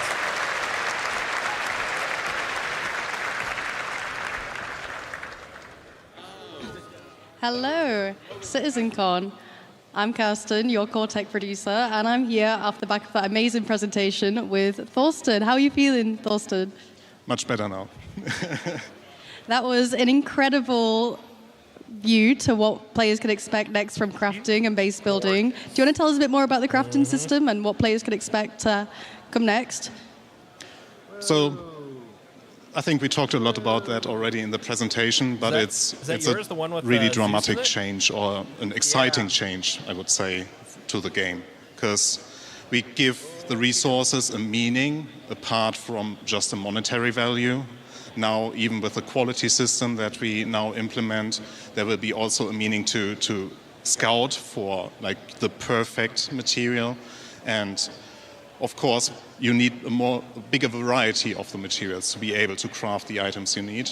And especially now with the tiered system that we will introduce, we also give a meaning for you as the crafter or the player you are to invest the time to be the best or the specialist. Because something that is very important to us is that we treat it as a real profession, and we have it as in parallel to all the other professions that we already have. So it's not just about making the universe more dense, it's also about making it more interactive and making everything in it more valuable. And more meaningful, yeah. So something that is also important for us is that everything that we do for this new feature is that we meaningfully integrate it into the game, so it all makes sense, right? So also with like the recent changes we did to the itemization in 324.2, we also, like, this is the starting point of all the changes we will be doing for all items, and that the reason why we did those changes were just because of crafting. So what impact will the crafting system have on orgs? Well, as also mentioned in the presentation, like, we want to see orgs building an empire of crafting or of manufacturing items and being like the get-to point for players to like go to their base and buy in their particular shops the items that they inherit, that they have the best, for example, FPS weapon for. And I'm guessing that'll tie in quite well to the biomes we saw yesterday as part of the core engine presentation, right? The biomes will also heavily affect what we do for crafting, because it also will give us a good opportunity to spread around resources in more interesting places, like the giant forests you saw, right? For example, if you have a prospector as a miner, it might not be efficient, or you might not even be able at all to go down into the trees to mine anything that is below it. So you need to grab your ROC or your FPS mining gear to actually grab the resources that you can only find in those particular areas. So yeah, we will benefit a lot from this. Super excited. Well, on that note, how has this CitizenCon compared to previous years? You were at LA last year. How is it to be back here in Manchester? It looks a bit smaller, but I got told it's actually bigger. So yeah, so I really like the location, like the theme it has. I like the community area with the cargo crates. So I think it's really nice. Yeah. Is there any specific highlights so far for your CitizenCon today and yesterday? Oh yeah, the so Hornet? it's a very subjective take on it, but I really liked our presentation about the orgs and the social stuff, because I'm part of an org myself. So I really looking forward to better tools to organize our trainings, our works, our events. That off my bingo list. Do you want to give a little shout out to your org whilst you're here on camera? Yeah, so shout outs to Aras. Nice one. All right, well, on that note, we're going to throw to I think I'm halfway Dan. through my bingo now. Okay, he's live. Back to the community booth section here at CitizenCon 2954. We are here back, and we are with some old friends. We are here with Test Squadron. And I want to give a quick apology to my good friend O Lefty. Sorry for calling you D Lefty last year. I promise it's not because D is the first letter of my name and I'm a narcissist, but that's probably why. So apologies for that, but awesome. Chrome Ninja, tell us about Test Squadron and why you guys are back here at CitizenCon. What's Test Squadron all about? Yeah, so Test Squadron, we're the largest gaming org in Star Citizen. We've only got 3,000 people. I think we just checked it the other day. We're just hitting over 23,100. But we're a casual gaming org, and we're here giving away free stuff. We've got all this stuff on the table. Free stuff. Awesome. There's some cool swag here. We got coasters, we got pins, we got pens. Tons of awesome stuff here at Test Squadron. If you guys are looking to join a sort of friendly way to join Star Citizen, Test Squadron is the place to do it. We're going to move on. Thank you so much, Chrome Ninja. We're going to move right along to my good friend Tom Beckhauser. Tom, how's it going? Hi, Dan. So I'm Tom Beckhauser. I'm a real-life racing driver and Star Citizen Twitch streamer. And for this year, Locust 69, Pretty Vanilla, and I decided to make a 1 to 200 scale Banu Merchantman made out of resin. Total of 26 individual pieces that we assembled, primed, sanded, and painted.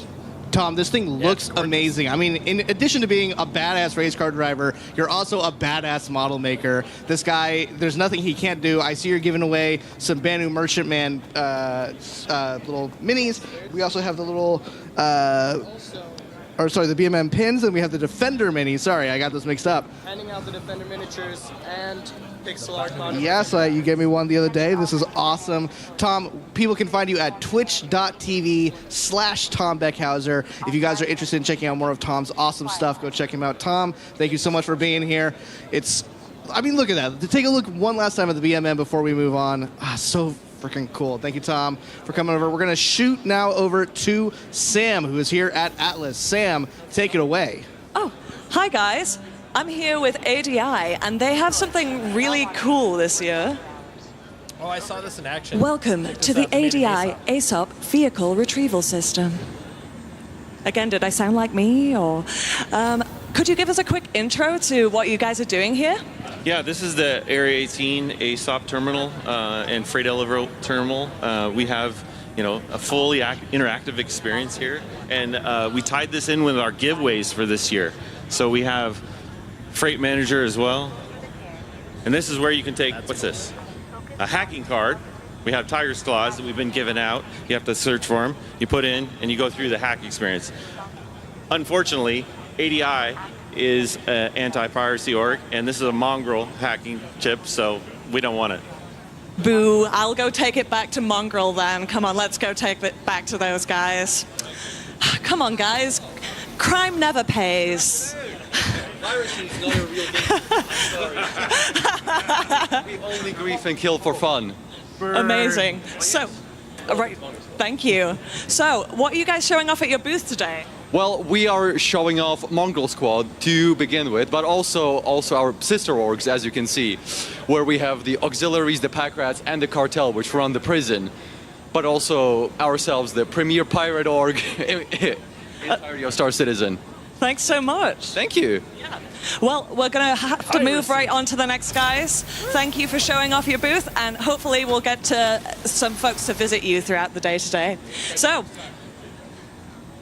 I have bumped into this guy again. I'm back. Hi. Awesome. Well, I'll take it from here. Thank you, Sam. And finally, for our last little bit of the community booth, for this segment, we still have a little bit more to go over today. We have Atmo. Now, you guys all know Atmo at this point, creators of the Daymar Rally and a ton of other amazing events. They also have an event here in Manchester after the show. If you guys haven't gotten tickets for that, please go get them right now. They're going to be over at Aviva Studios after the show. Be sure to check them out. We love Atmo. They had an official place here last year. And as you can see, they also have planned out for the 2955 Daymar Rally these awesome trophies that they're going to be mailing to the winner. These things are hefty. These things actually weigh a ton. I will absolutely be trying maybe to go to the Daymar Rally just so I can try them out, although we all saw my playing earlier today. So maybe not. But you guys do some awesome work. Thank you guys for all you guys do at Atmo. We're excited to see your guys' event later tonight. Be sure to check out Enter Atmosphere at Aviva Studios later tonight if you're here in Manchester, or check it out on the stream. Well, I think that's it for us for right now. We'll be checking out the rest of the community booths later. Sam, anything else to add? Nope, just straight over back to you guys. Awesome. Thanks, guys.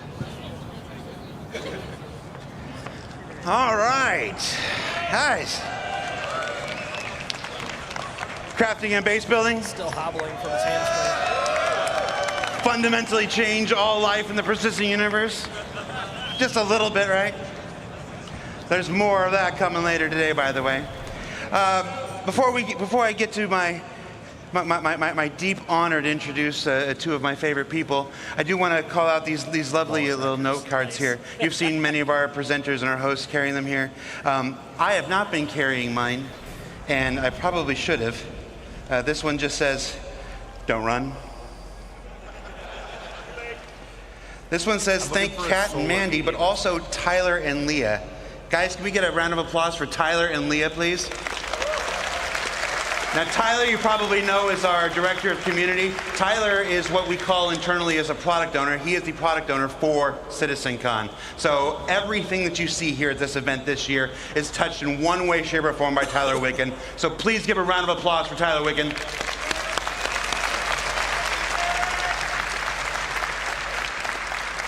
And because Tyler Wicken can't do anything by himself, Leah is the one who does most of the hard work. So Leah, who will never be on camera and who hates to be embarrassed, please give a round of applause for Leah, please.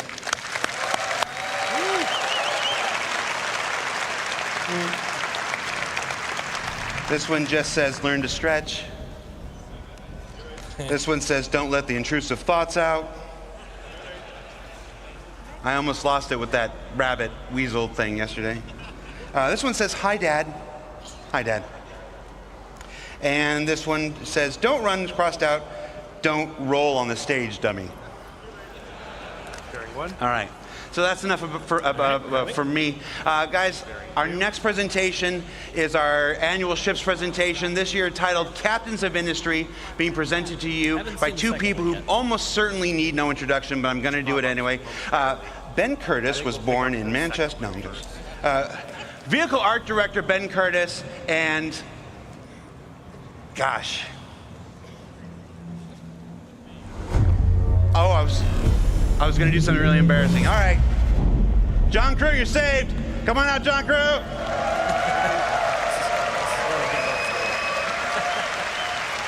Interesting. You're lucky they didn't wait. You're lucky they didn't wait. Cheers, man. Hi, everybody. It's good to see you all again.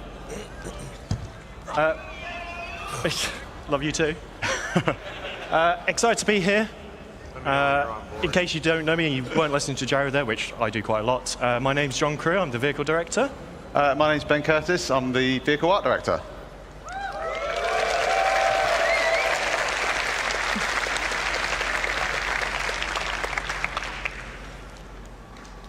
And the clicker is not working.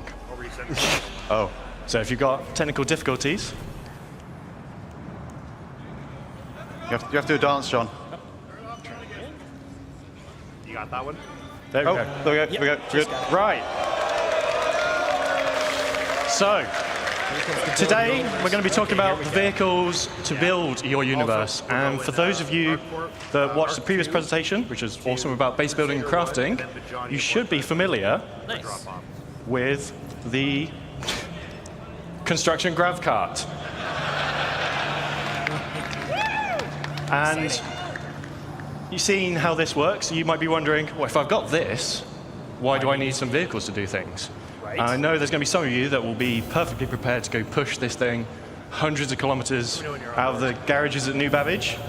But realistically, you're going to need a ship to put it in. It can't carry supplies by itself, so you're going to need to put supplies in the ship, move them. And it has small drones.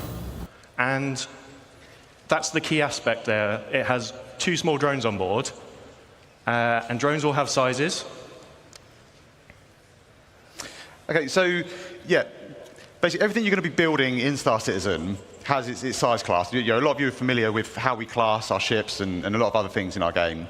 So it ranges from small all the way up to large and extra large. And our drones kind of fall into those classes as well. But what does it really mean, the difference between what's a small drone, what's a large drone, what's a larger than large and extra large, and so on. And basically, a medium drone, for example, can build any structure up to a medium size. So it can build smalls, mediums, and it will be able to build small structures faster than what a small drone would. So the size makes difference depending on how big you want to go. But the drones also scale in they scale in numbers. In the one drone can only make one structure at a time. Yeah, I'm ready for So the grav cart's got reclaimer 2 drones on it, drones. so I'll be able to create 2 small structures. But a medium, or if you've got a vehicle that carries multiple drones, you can craft a lot more structures, a lot bigger sizes, and that's kind of really the key to kind of like the upgrade path through the kind of drone sizes. So we've had a look at the small.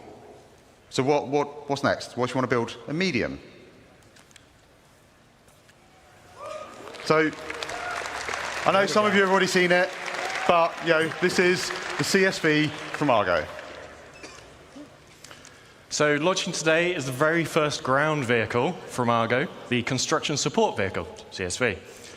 So this specialized chassis is developed to take on all the conditions on all our planets. It's a little rugged beast that really does just go everywhere. And if you're constructing a new settlement, there's 2 things you need. You need drones to build it, you need supplies to supply the drones to build it. And that's why the CSV comes in 2 variants. So we have the CSV FM, which stands for Fabrication Module. So this has 2 medium drones on board. And we built it to fit in as many vehicles as we could practically get it to fit in. So it fits in vehicles from a Cutlass Black upwards. It's approximately, and everyone always asks me, what ship fits in what, and I lose track of it all the time. It's about the size of a Tumbril Cyclone. So if you can put a Cyclone in a vehicle, they're going to be working you can put on one of these removing in. a lot of the random pain-in-the-ass rocks. So that should make it a little easier to tool around. Obviously, 2 medium drones on board, and then it has an internal storage tank for resources. So it has a very small version of a freight elevator built into the back of it. So you feed it 1 SCU crates, it absorbs them into the holding tank on board, and then the drones will come back to the vehicle to refill. And it also has a size 0 serial generator on board for a bit of added protection. What happens when you run out of resources? I want that too, man. This is where the CSV SM for supply model comes in. So the second CSV-based vehicle in the game, and this has a traditional 4 SCU cargo grid on the back. So 4 1 SCU boxes, 2 2 SCU boxes, 1 4 SCU box. Depending on what you buy, you can use this to bring it and move it around. So this is the perfect companion vehicle to the CSV FM. Said that.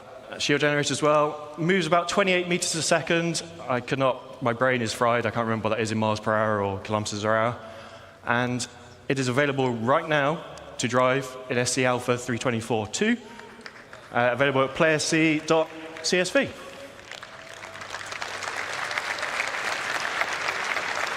So now, let's take a little closer look at the vehicle, and Ben's going to go through it.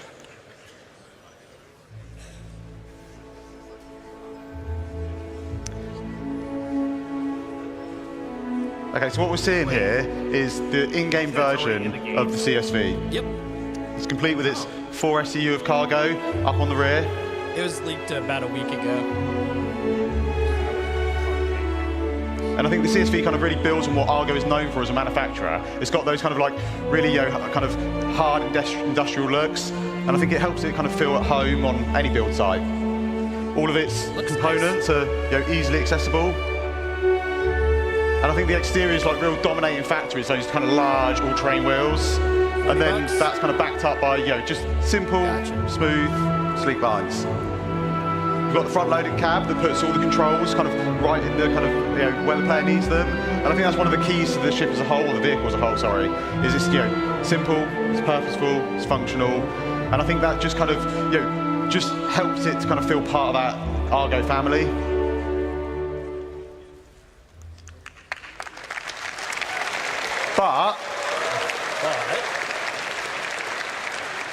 But what if you want to go bigger? Right? Bigger? Bigger. There we go. Okay.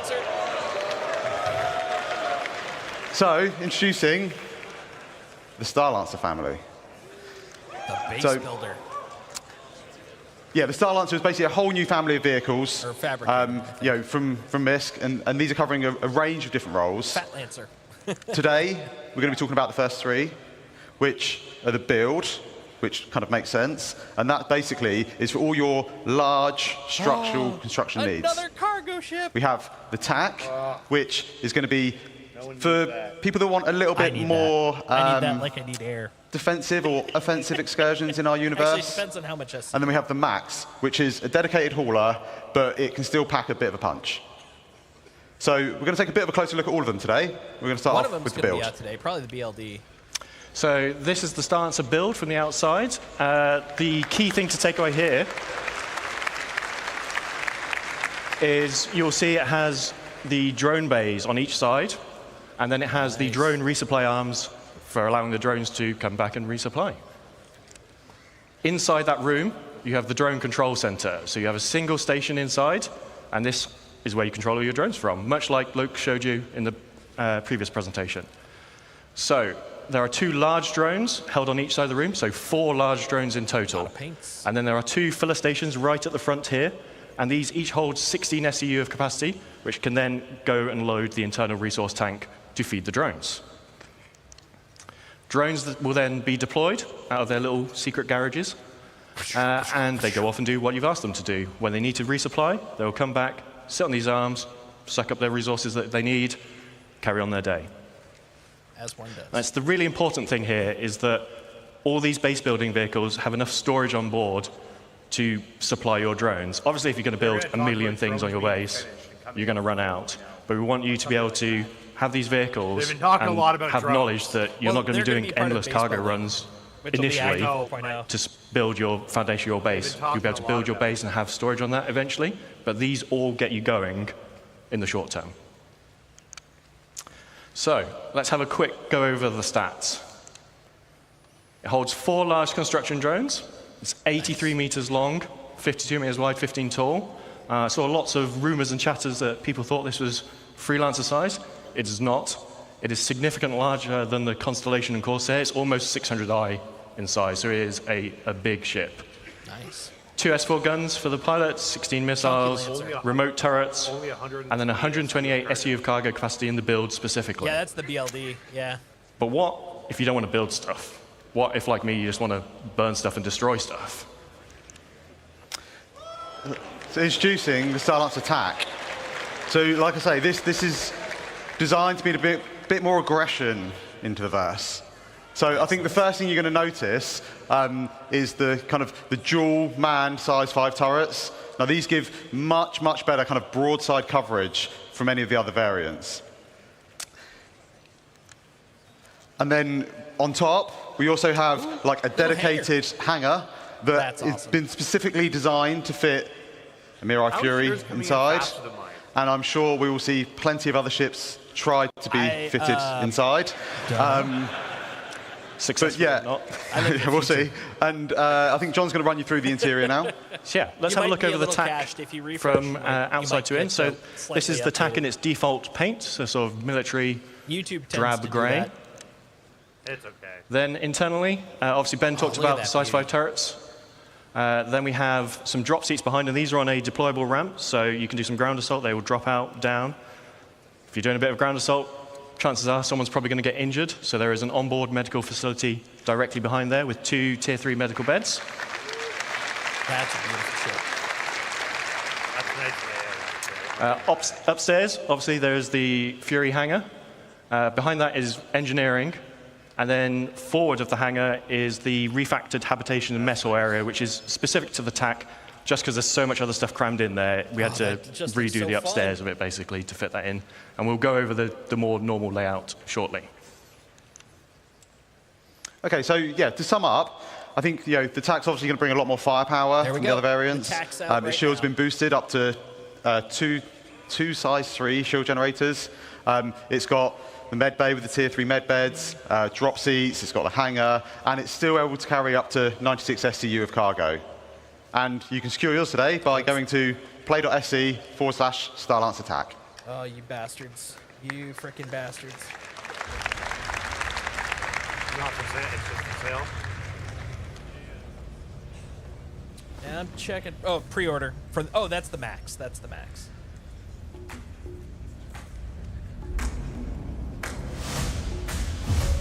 What about the tack?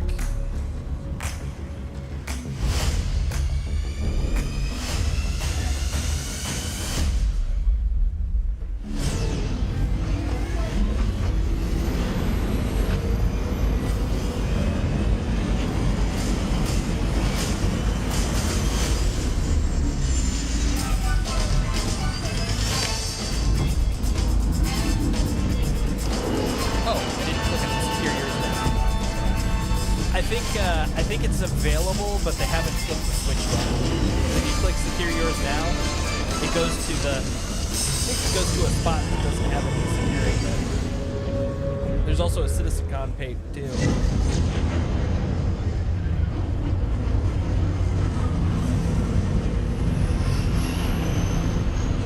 I'll give it a couple of minutes. Oh, this is, was that Levski?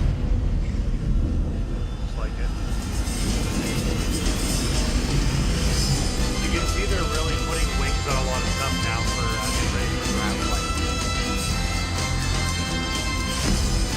Well, also the Lancer series always had wings, but you're 100% right. We got to make sure these control surfaces can control. That's gorgeous. Hey, DC, Okay, so I think you brother? kind of hopefully agree that was a pretty great kind of trailer for the StarLancer Max. And as you can kind of see, we're just putting the finishing touches on that now. So yeah, we're just getting it all done, all ready for its launch at IAE.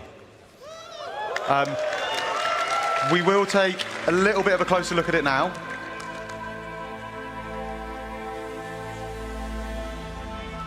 I think the StarLancer kind of really fully encapsulates Misk's kind of ability to create beautiful ships. It's got this bulbous design that really helps to kind of convey its underlying structure and its underlying strength. Future sight. I think when the engineers were trying to kind of put this together, they were thinking about what's useful, what's great. And one of the things that we thought about was this deployable cargo grid that just brings the cargo down to the ground, makes it much easier for loading and unloading. And they also wanted to put the kind of the crew, they wanted to put what was important for them. So they've added a lot of windows out so the crew can see out into the verse. And it's one of the things that we know people like, is being able to have these kind of little windows out into space. And then above the kind of main habitation area, we've got these big skylights, and they just allow kind of like more natural light to cast down into the cruise area. For a bit more protection, you've got 8 size 3 missiles up front, and then a further 8 on top. That's a good question. And these are backed up by a set of size 4 remote turrets, both front and rear, that give good topside coverage. And then finally, when we get to the front, you'll see we have a further set of size 4 gimbaled weapons. And again, these just kind of help to fill in those blind spots.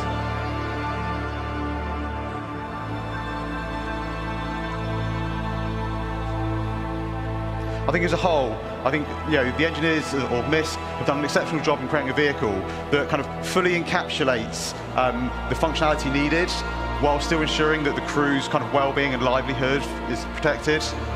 It's all in a package that kind of really dominates the sky, and I think it really shows off MISC's ability to deliver kind of quite beautiful ships. That's gorgeous. Right, so don't worry, this is not an Origin 404 moment happening here. So let's have a look inside the Starlancer Max now. The Max. So, love it or hate it, we love it. The MISC traditional letterbox view is back. At the front of the ship, you have the pilot, co-pilot seat with 2 support stations at the rear. These are the ones that control the remote turrets by default. Then behind that, we have the escape pod room. CVS 4 escape pods, 4 crew. viable. The other one's IA. And then behind that, we have the traversal. It's sort of a traversal room. It has a lift, goes between the 2 floors of this ship, and goes to the exterior of the ship. And then a ladder for emergency backup. Behind that is the mess hall area. So nice shared communal space for you to relax with your crew. And then we move into the 4 individual crew rooms, each with double beds, so very luxurious for a spaceship. En suites for all. Very soon, like And at the rear of this section, we have a further 2 lifts. These are just internal to go between the 2 decks of the ship.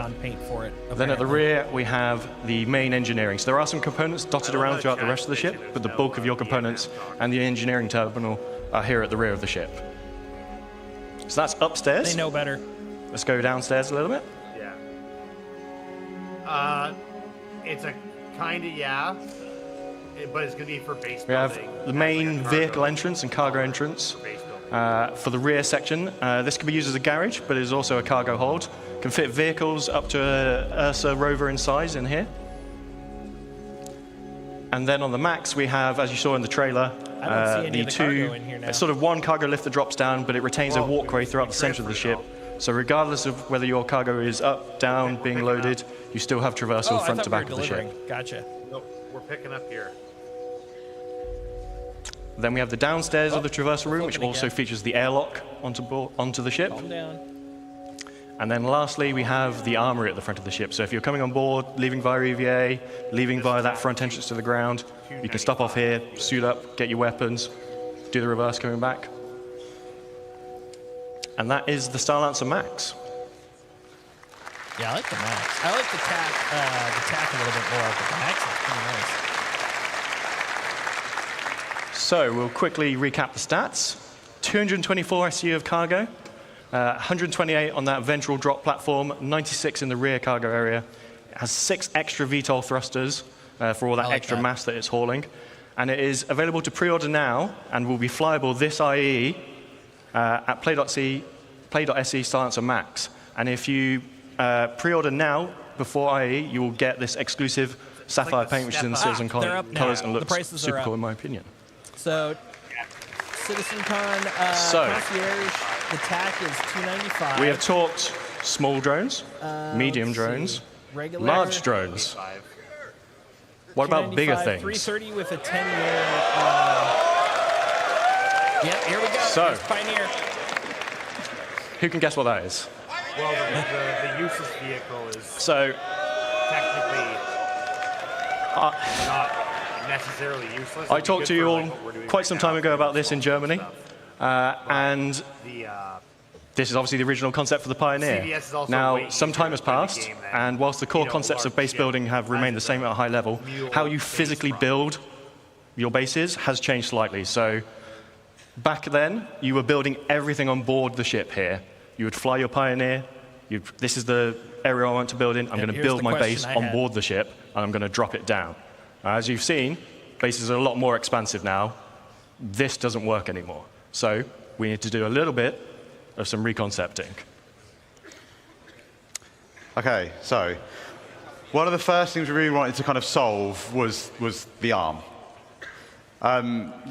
We know a lot more about how we're going to be constructing these structures now, and kind of the arm didn't really make a lot of sense anymore. All it really did was it made the space you need to land the ship almost twice as big as what it's kind of needed.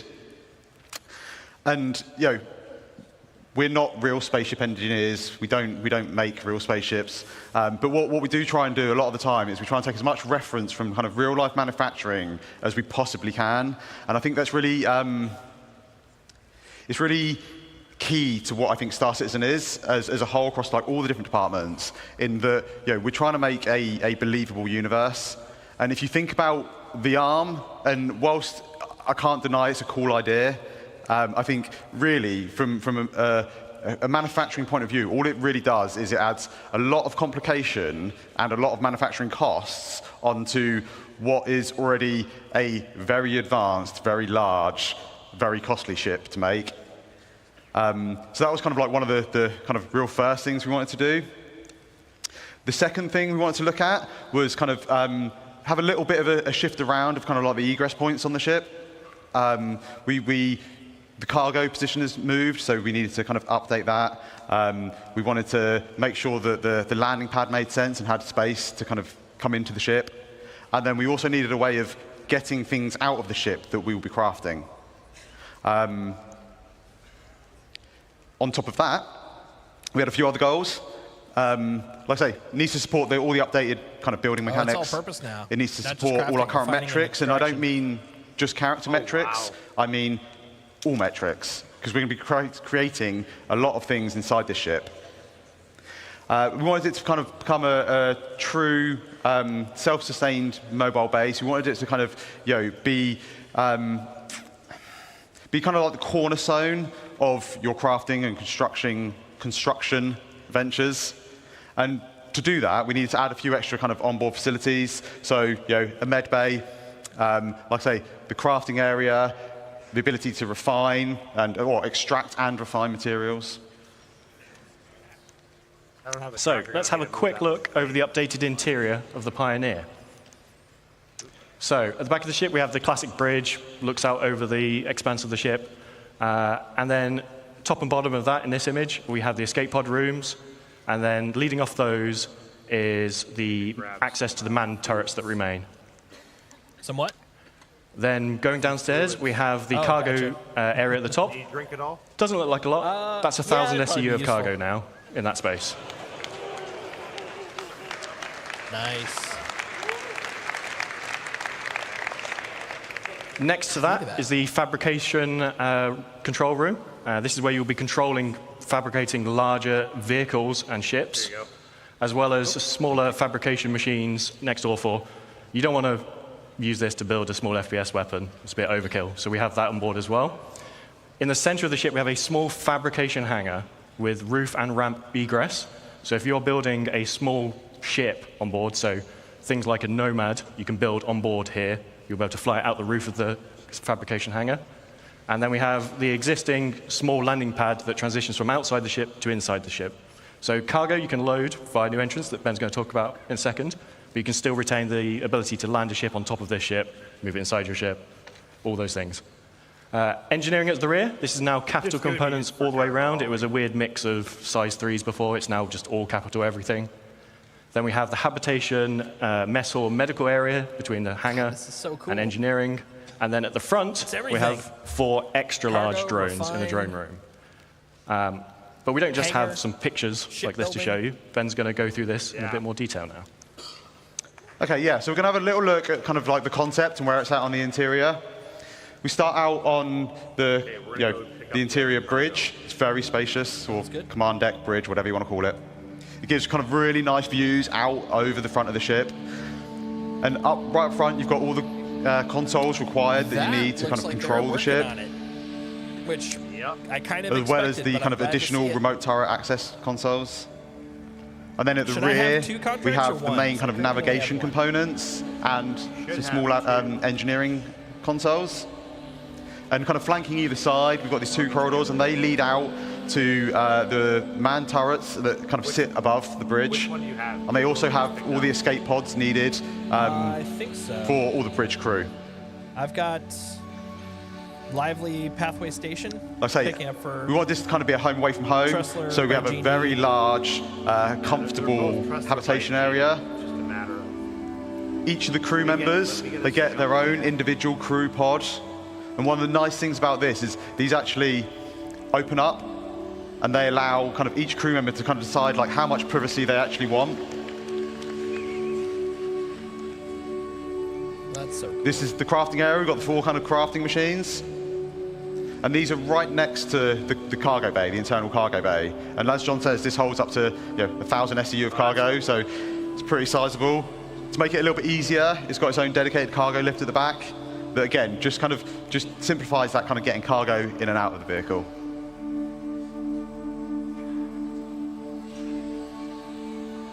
The music's weird though, but I can live with that. Down at the front, we have the drone room. Now these will be 4 extra large drones, so they'll be able to craft our largest structures in game. They exit the ship out through the roof, and they're all controlled by the construction console in this area. Got the other one.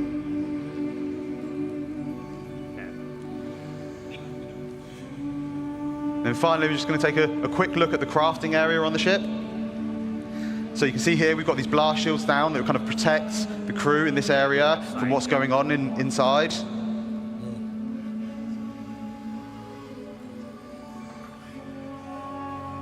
Oh, it's so And then as these open up, we've just finished making a storm.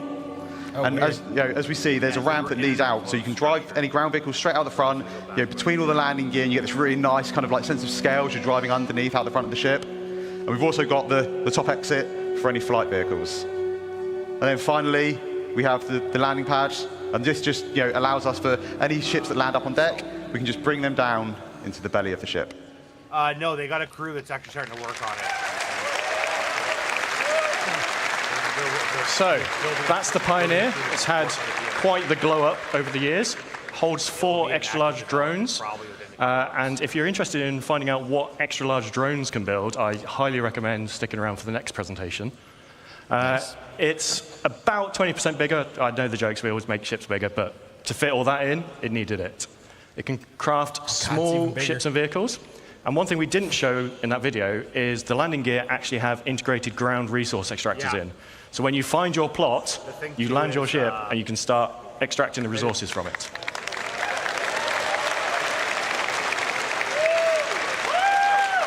Capital components all round, and now it has 1,000 SU of cargo capacity. Now the bad news. When base building comes out, this will not be there day 1 of it. But we are starting this in the next week or 2, so it is in production very soon. We're starting on the Pioneer in the next week or 2. So, we're starting the Pioneer in the next week or 2. To finish up, we'll do the classic go. one last thing. CitizenCon is usually about looking forwards, but we'll do some housekeeping and look at the now and a bit before. This is the one I've been waiting So, for. oh, sorry, this is Ben. Yeah, so you remember last year we teased these 10 vehicle silhouettes. Now, these were vehicles that we were planning on working on this year, and we've not quite delivered all of them yet this year. But we did come quite close. So far we've delivered 6. We've delivered the Pulse, the X1, the Medvac, the Argo and PUV 1T, the RSI Zeus, and the rework on the Retaliator. Mm-hmm. Got the But what about the rest? Sorry. Yep, So, we know about that. all but one of these will be released before the end of the year. So the Legionnaire is the one that's going to miss out. And that's because we want to align it with hacking gameplay. But the rest will be here before the end of the year. That's So in theory gonna be the new Crusader starter. Intrepid, Mariah Guardian, and the Polaris. So we have a few patches between where I am today standing on stage and the end of the year. But let's start with some things that you're going to see at IEE. The Intrepid is most likely, we're, I think, about to find out, but the rumor is it's going to be the first Crusader starter.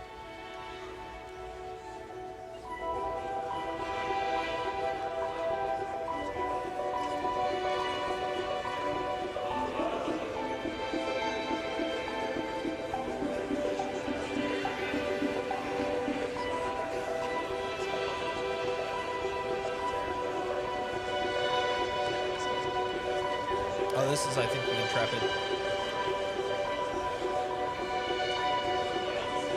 Yeah.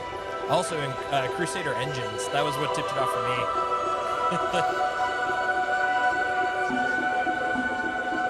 Modus.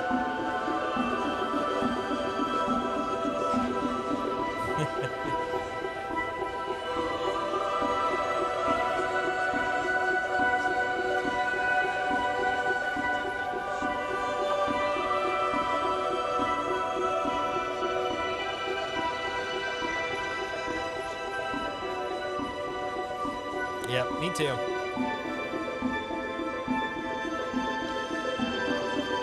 This looks nice.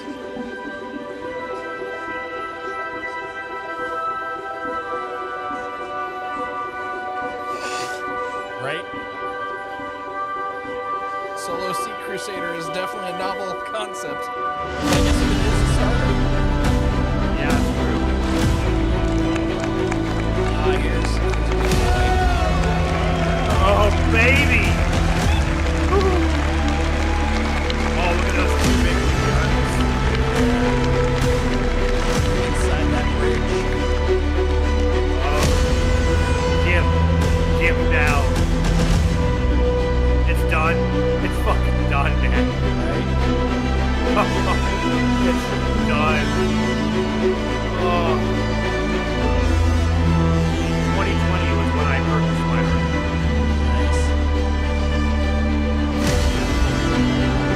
Here it is. All its glory. Oh. As Junkyard said, no more edging. Yeah, decent. Crusader ships are probably one of my favorite.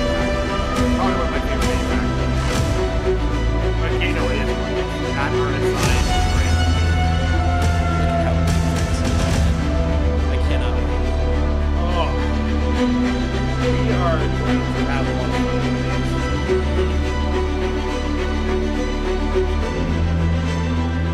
I'm gonna stick myself a little south of the station so I don't crash.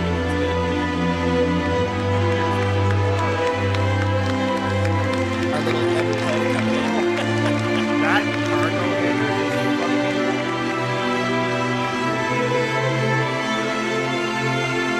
Where the Ship hanger. ship hangar. Yeah. Sub-level 1 down here is, I think, where cargo is.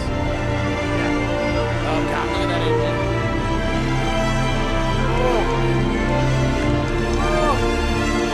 Look, it's got coolant pools. That's fucking so cool. I hope they slosh. I hope they slosh a little when you make sharp turns and stuff. Well, I think it's gotta be on gravity versus this game, right? Oh, absolutely, but I'm talking dramatics. I want it to slosh. Maybe in atmosphere.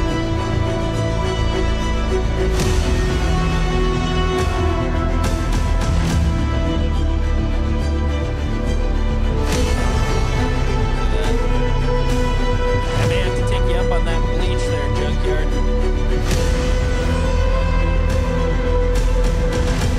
Oh yeah, here's the garage. Look at the cargo bay. Yep. Oh, so good. Missiles.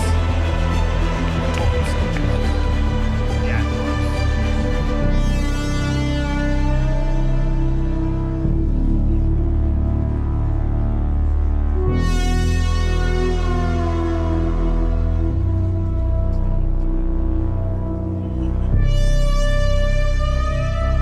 November 22nd can't come soon enough.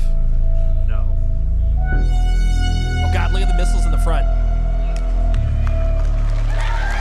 at those ports, dude. Oh, those are some hot ports. Spicy. Hot ports, guys. Okay, so on top of those ships we've talked about, we also worked on a number of other ships this year. So we're just going to quickly go through them Yeah, that was before we the, get the on to Polaris what we're right doing there. next. The one that they just showed. So the we second delivered one? the Sulen, That's the Polaris. the Storm, It's the Cutter looking for Rambler, sale at IAE, the and I think the Ford F7A has three. and F7C Mark IIs, So I always get tongue-twisted with these. We have 4 amongst us all. And the F7A Mark 1s. They also did the Santok EI, the Sabre Firebird, the Peregrine, and then most recently, the Argo Atlas. So, like last year, where we did a little tease. Oh boy. Can't just leave without teasing a little bit more. So Yes. Uh-oh. let's have a quick look at just some, emphasis on some, Come on. of the vehicles that we're working on in the next 12 months. No! Get out! Get out! These doors close way too fast. Okay. Some ground vehicles.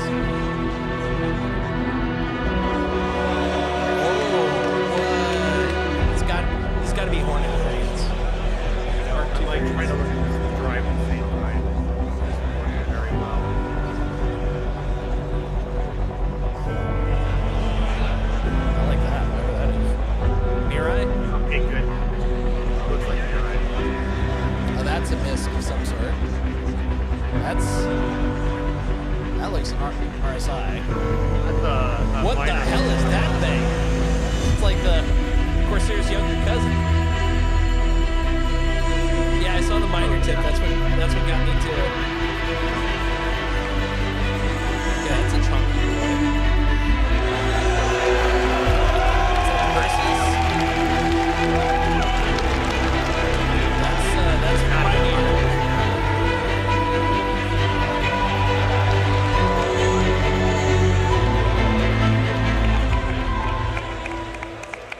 So, That's nice. I just want to say a big thank you to That was- all of you, and a big thank you so. to all That the vehicle wasn't an team in ironclad. all That the was, studios around the I gotta- globe. They give us all this I think really that cool was a stuff that we can get to stand on stage and talk to you guys about. Some of them are probably hiding at the back. Somewhat didn't I just want to say a matter. big thank you to you I'd all, definitely double-check, especially for all the yeah. hard work on these recent ships. I mean, I'm on board if it is. Don't get me wrong. Massive, I love my massive thank you to everyone involved in putting these vehicles together. Right, thank you. Thank you. Dude, that's gorgeous. That was awesome, you guys. I swear some of those silhouettes looked a little familiar. Let's give it up one more time for the vehicle team. Let's hear it for the vehicle team, everybody. Woo! Call and response. We'll work on it for next year. Speaking of awesome ships, we are here at the Planet Ring booth here on the show floor at CitizenCon. These guys have some we know it's amazing done. models that are in prototype right now. We're going to check them out right now. Let's check out some of these awesome prototype models we have right here. Let's check those out. We're going to give our cameraman just a quick moment to check them out. I am here with Ray of Planet Ring. We're going to be asking him a couple questions about these prototypes in just a second, but I want to make sure that the camera has time to check out the details on these Yeah, I awesome definitely saw the models Pioneer. that we're hoping to get out in the near Junkyard Swing, future. I saw the- Oh, look at that. saw That the, is some Ironclad. sexy detail work. Oh, and the other Fat Lancer. All right, Okay, I so can see Ray, that. what inspired you to make models of Star Citizen ships? Well, actually, we have been Star Citizen bankers for many years. Myself, I joined the wars in 2015, and my colleagues joined it in 2014, which is 10 years ago. It's a long way for us. And we've been specialized in sci-fi models. We have been collaborating with other famous IPs like the films, especially the sci-fi films and animations and games. So we are excited to be here as a partner of CIG to bring the citizens in the world with a beautiful ship in affordable price. I think I didn't miss anything at the end of that Amazing. video. So how long does each model That take once for you they- guys to once make? that ended, it was Well, just, we've been working for several months for now, but appreciation, our thanks, and all that prototype stuff. now is still early stage of what we are going to do in the future. So it's roughly So like with what you were 5-6 asking months before, for Junkyard, now. I wanted to finish That's that. what we have been building for everything you that see here in panel this before booth. responding. I Yeah, might and they get are both amazing. Of the Fat So Lancers, 'cause I have to they ask, both look which pretty model good. I'm is not the hardest 100% to yet, make, though. but also Definitely which one's the your TAC. favorite? Yeah, it's a Maybe good the Max. question. I But like the space on the I would Max. say the Star Citizen ships are 'Cause very in it's detail, so exactly what I was everyone, talking- it's each one of ironic them 'cause are we were very just hard to talking make, about the actually. space But my earlier, personal where I favorite was like, should I be got the 100, F8. You can 500, see the F8 has very and beautiful like panel lines. 1500, It's very and beautiful in there's details, no gaps and in it has a between. brutal The weapon Max system. That's is, crazy. like mid, and also, I want I to think make upper sure that 200s everyone knows that our in total, prototypes come and into that would our be final perfect for products the come stuff I into two versions: assembly look at the version front. and the finished version. So for assembly version, we have an injection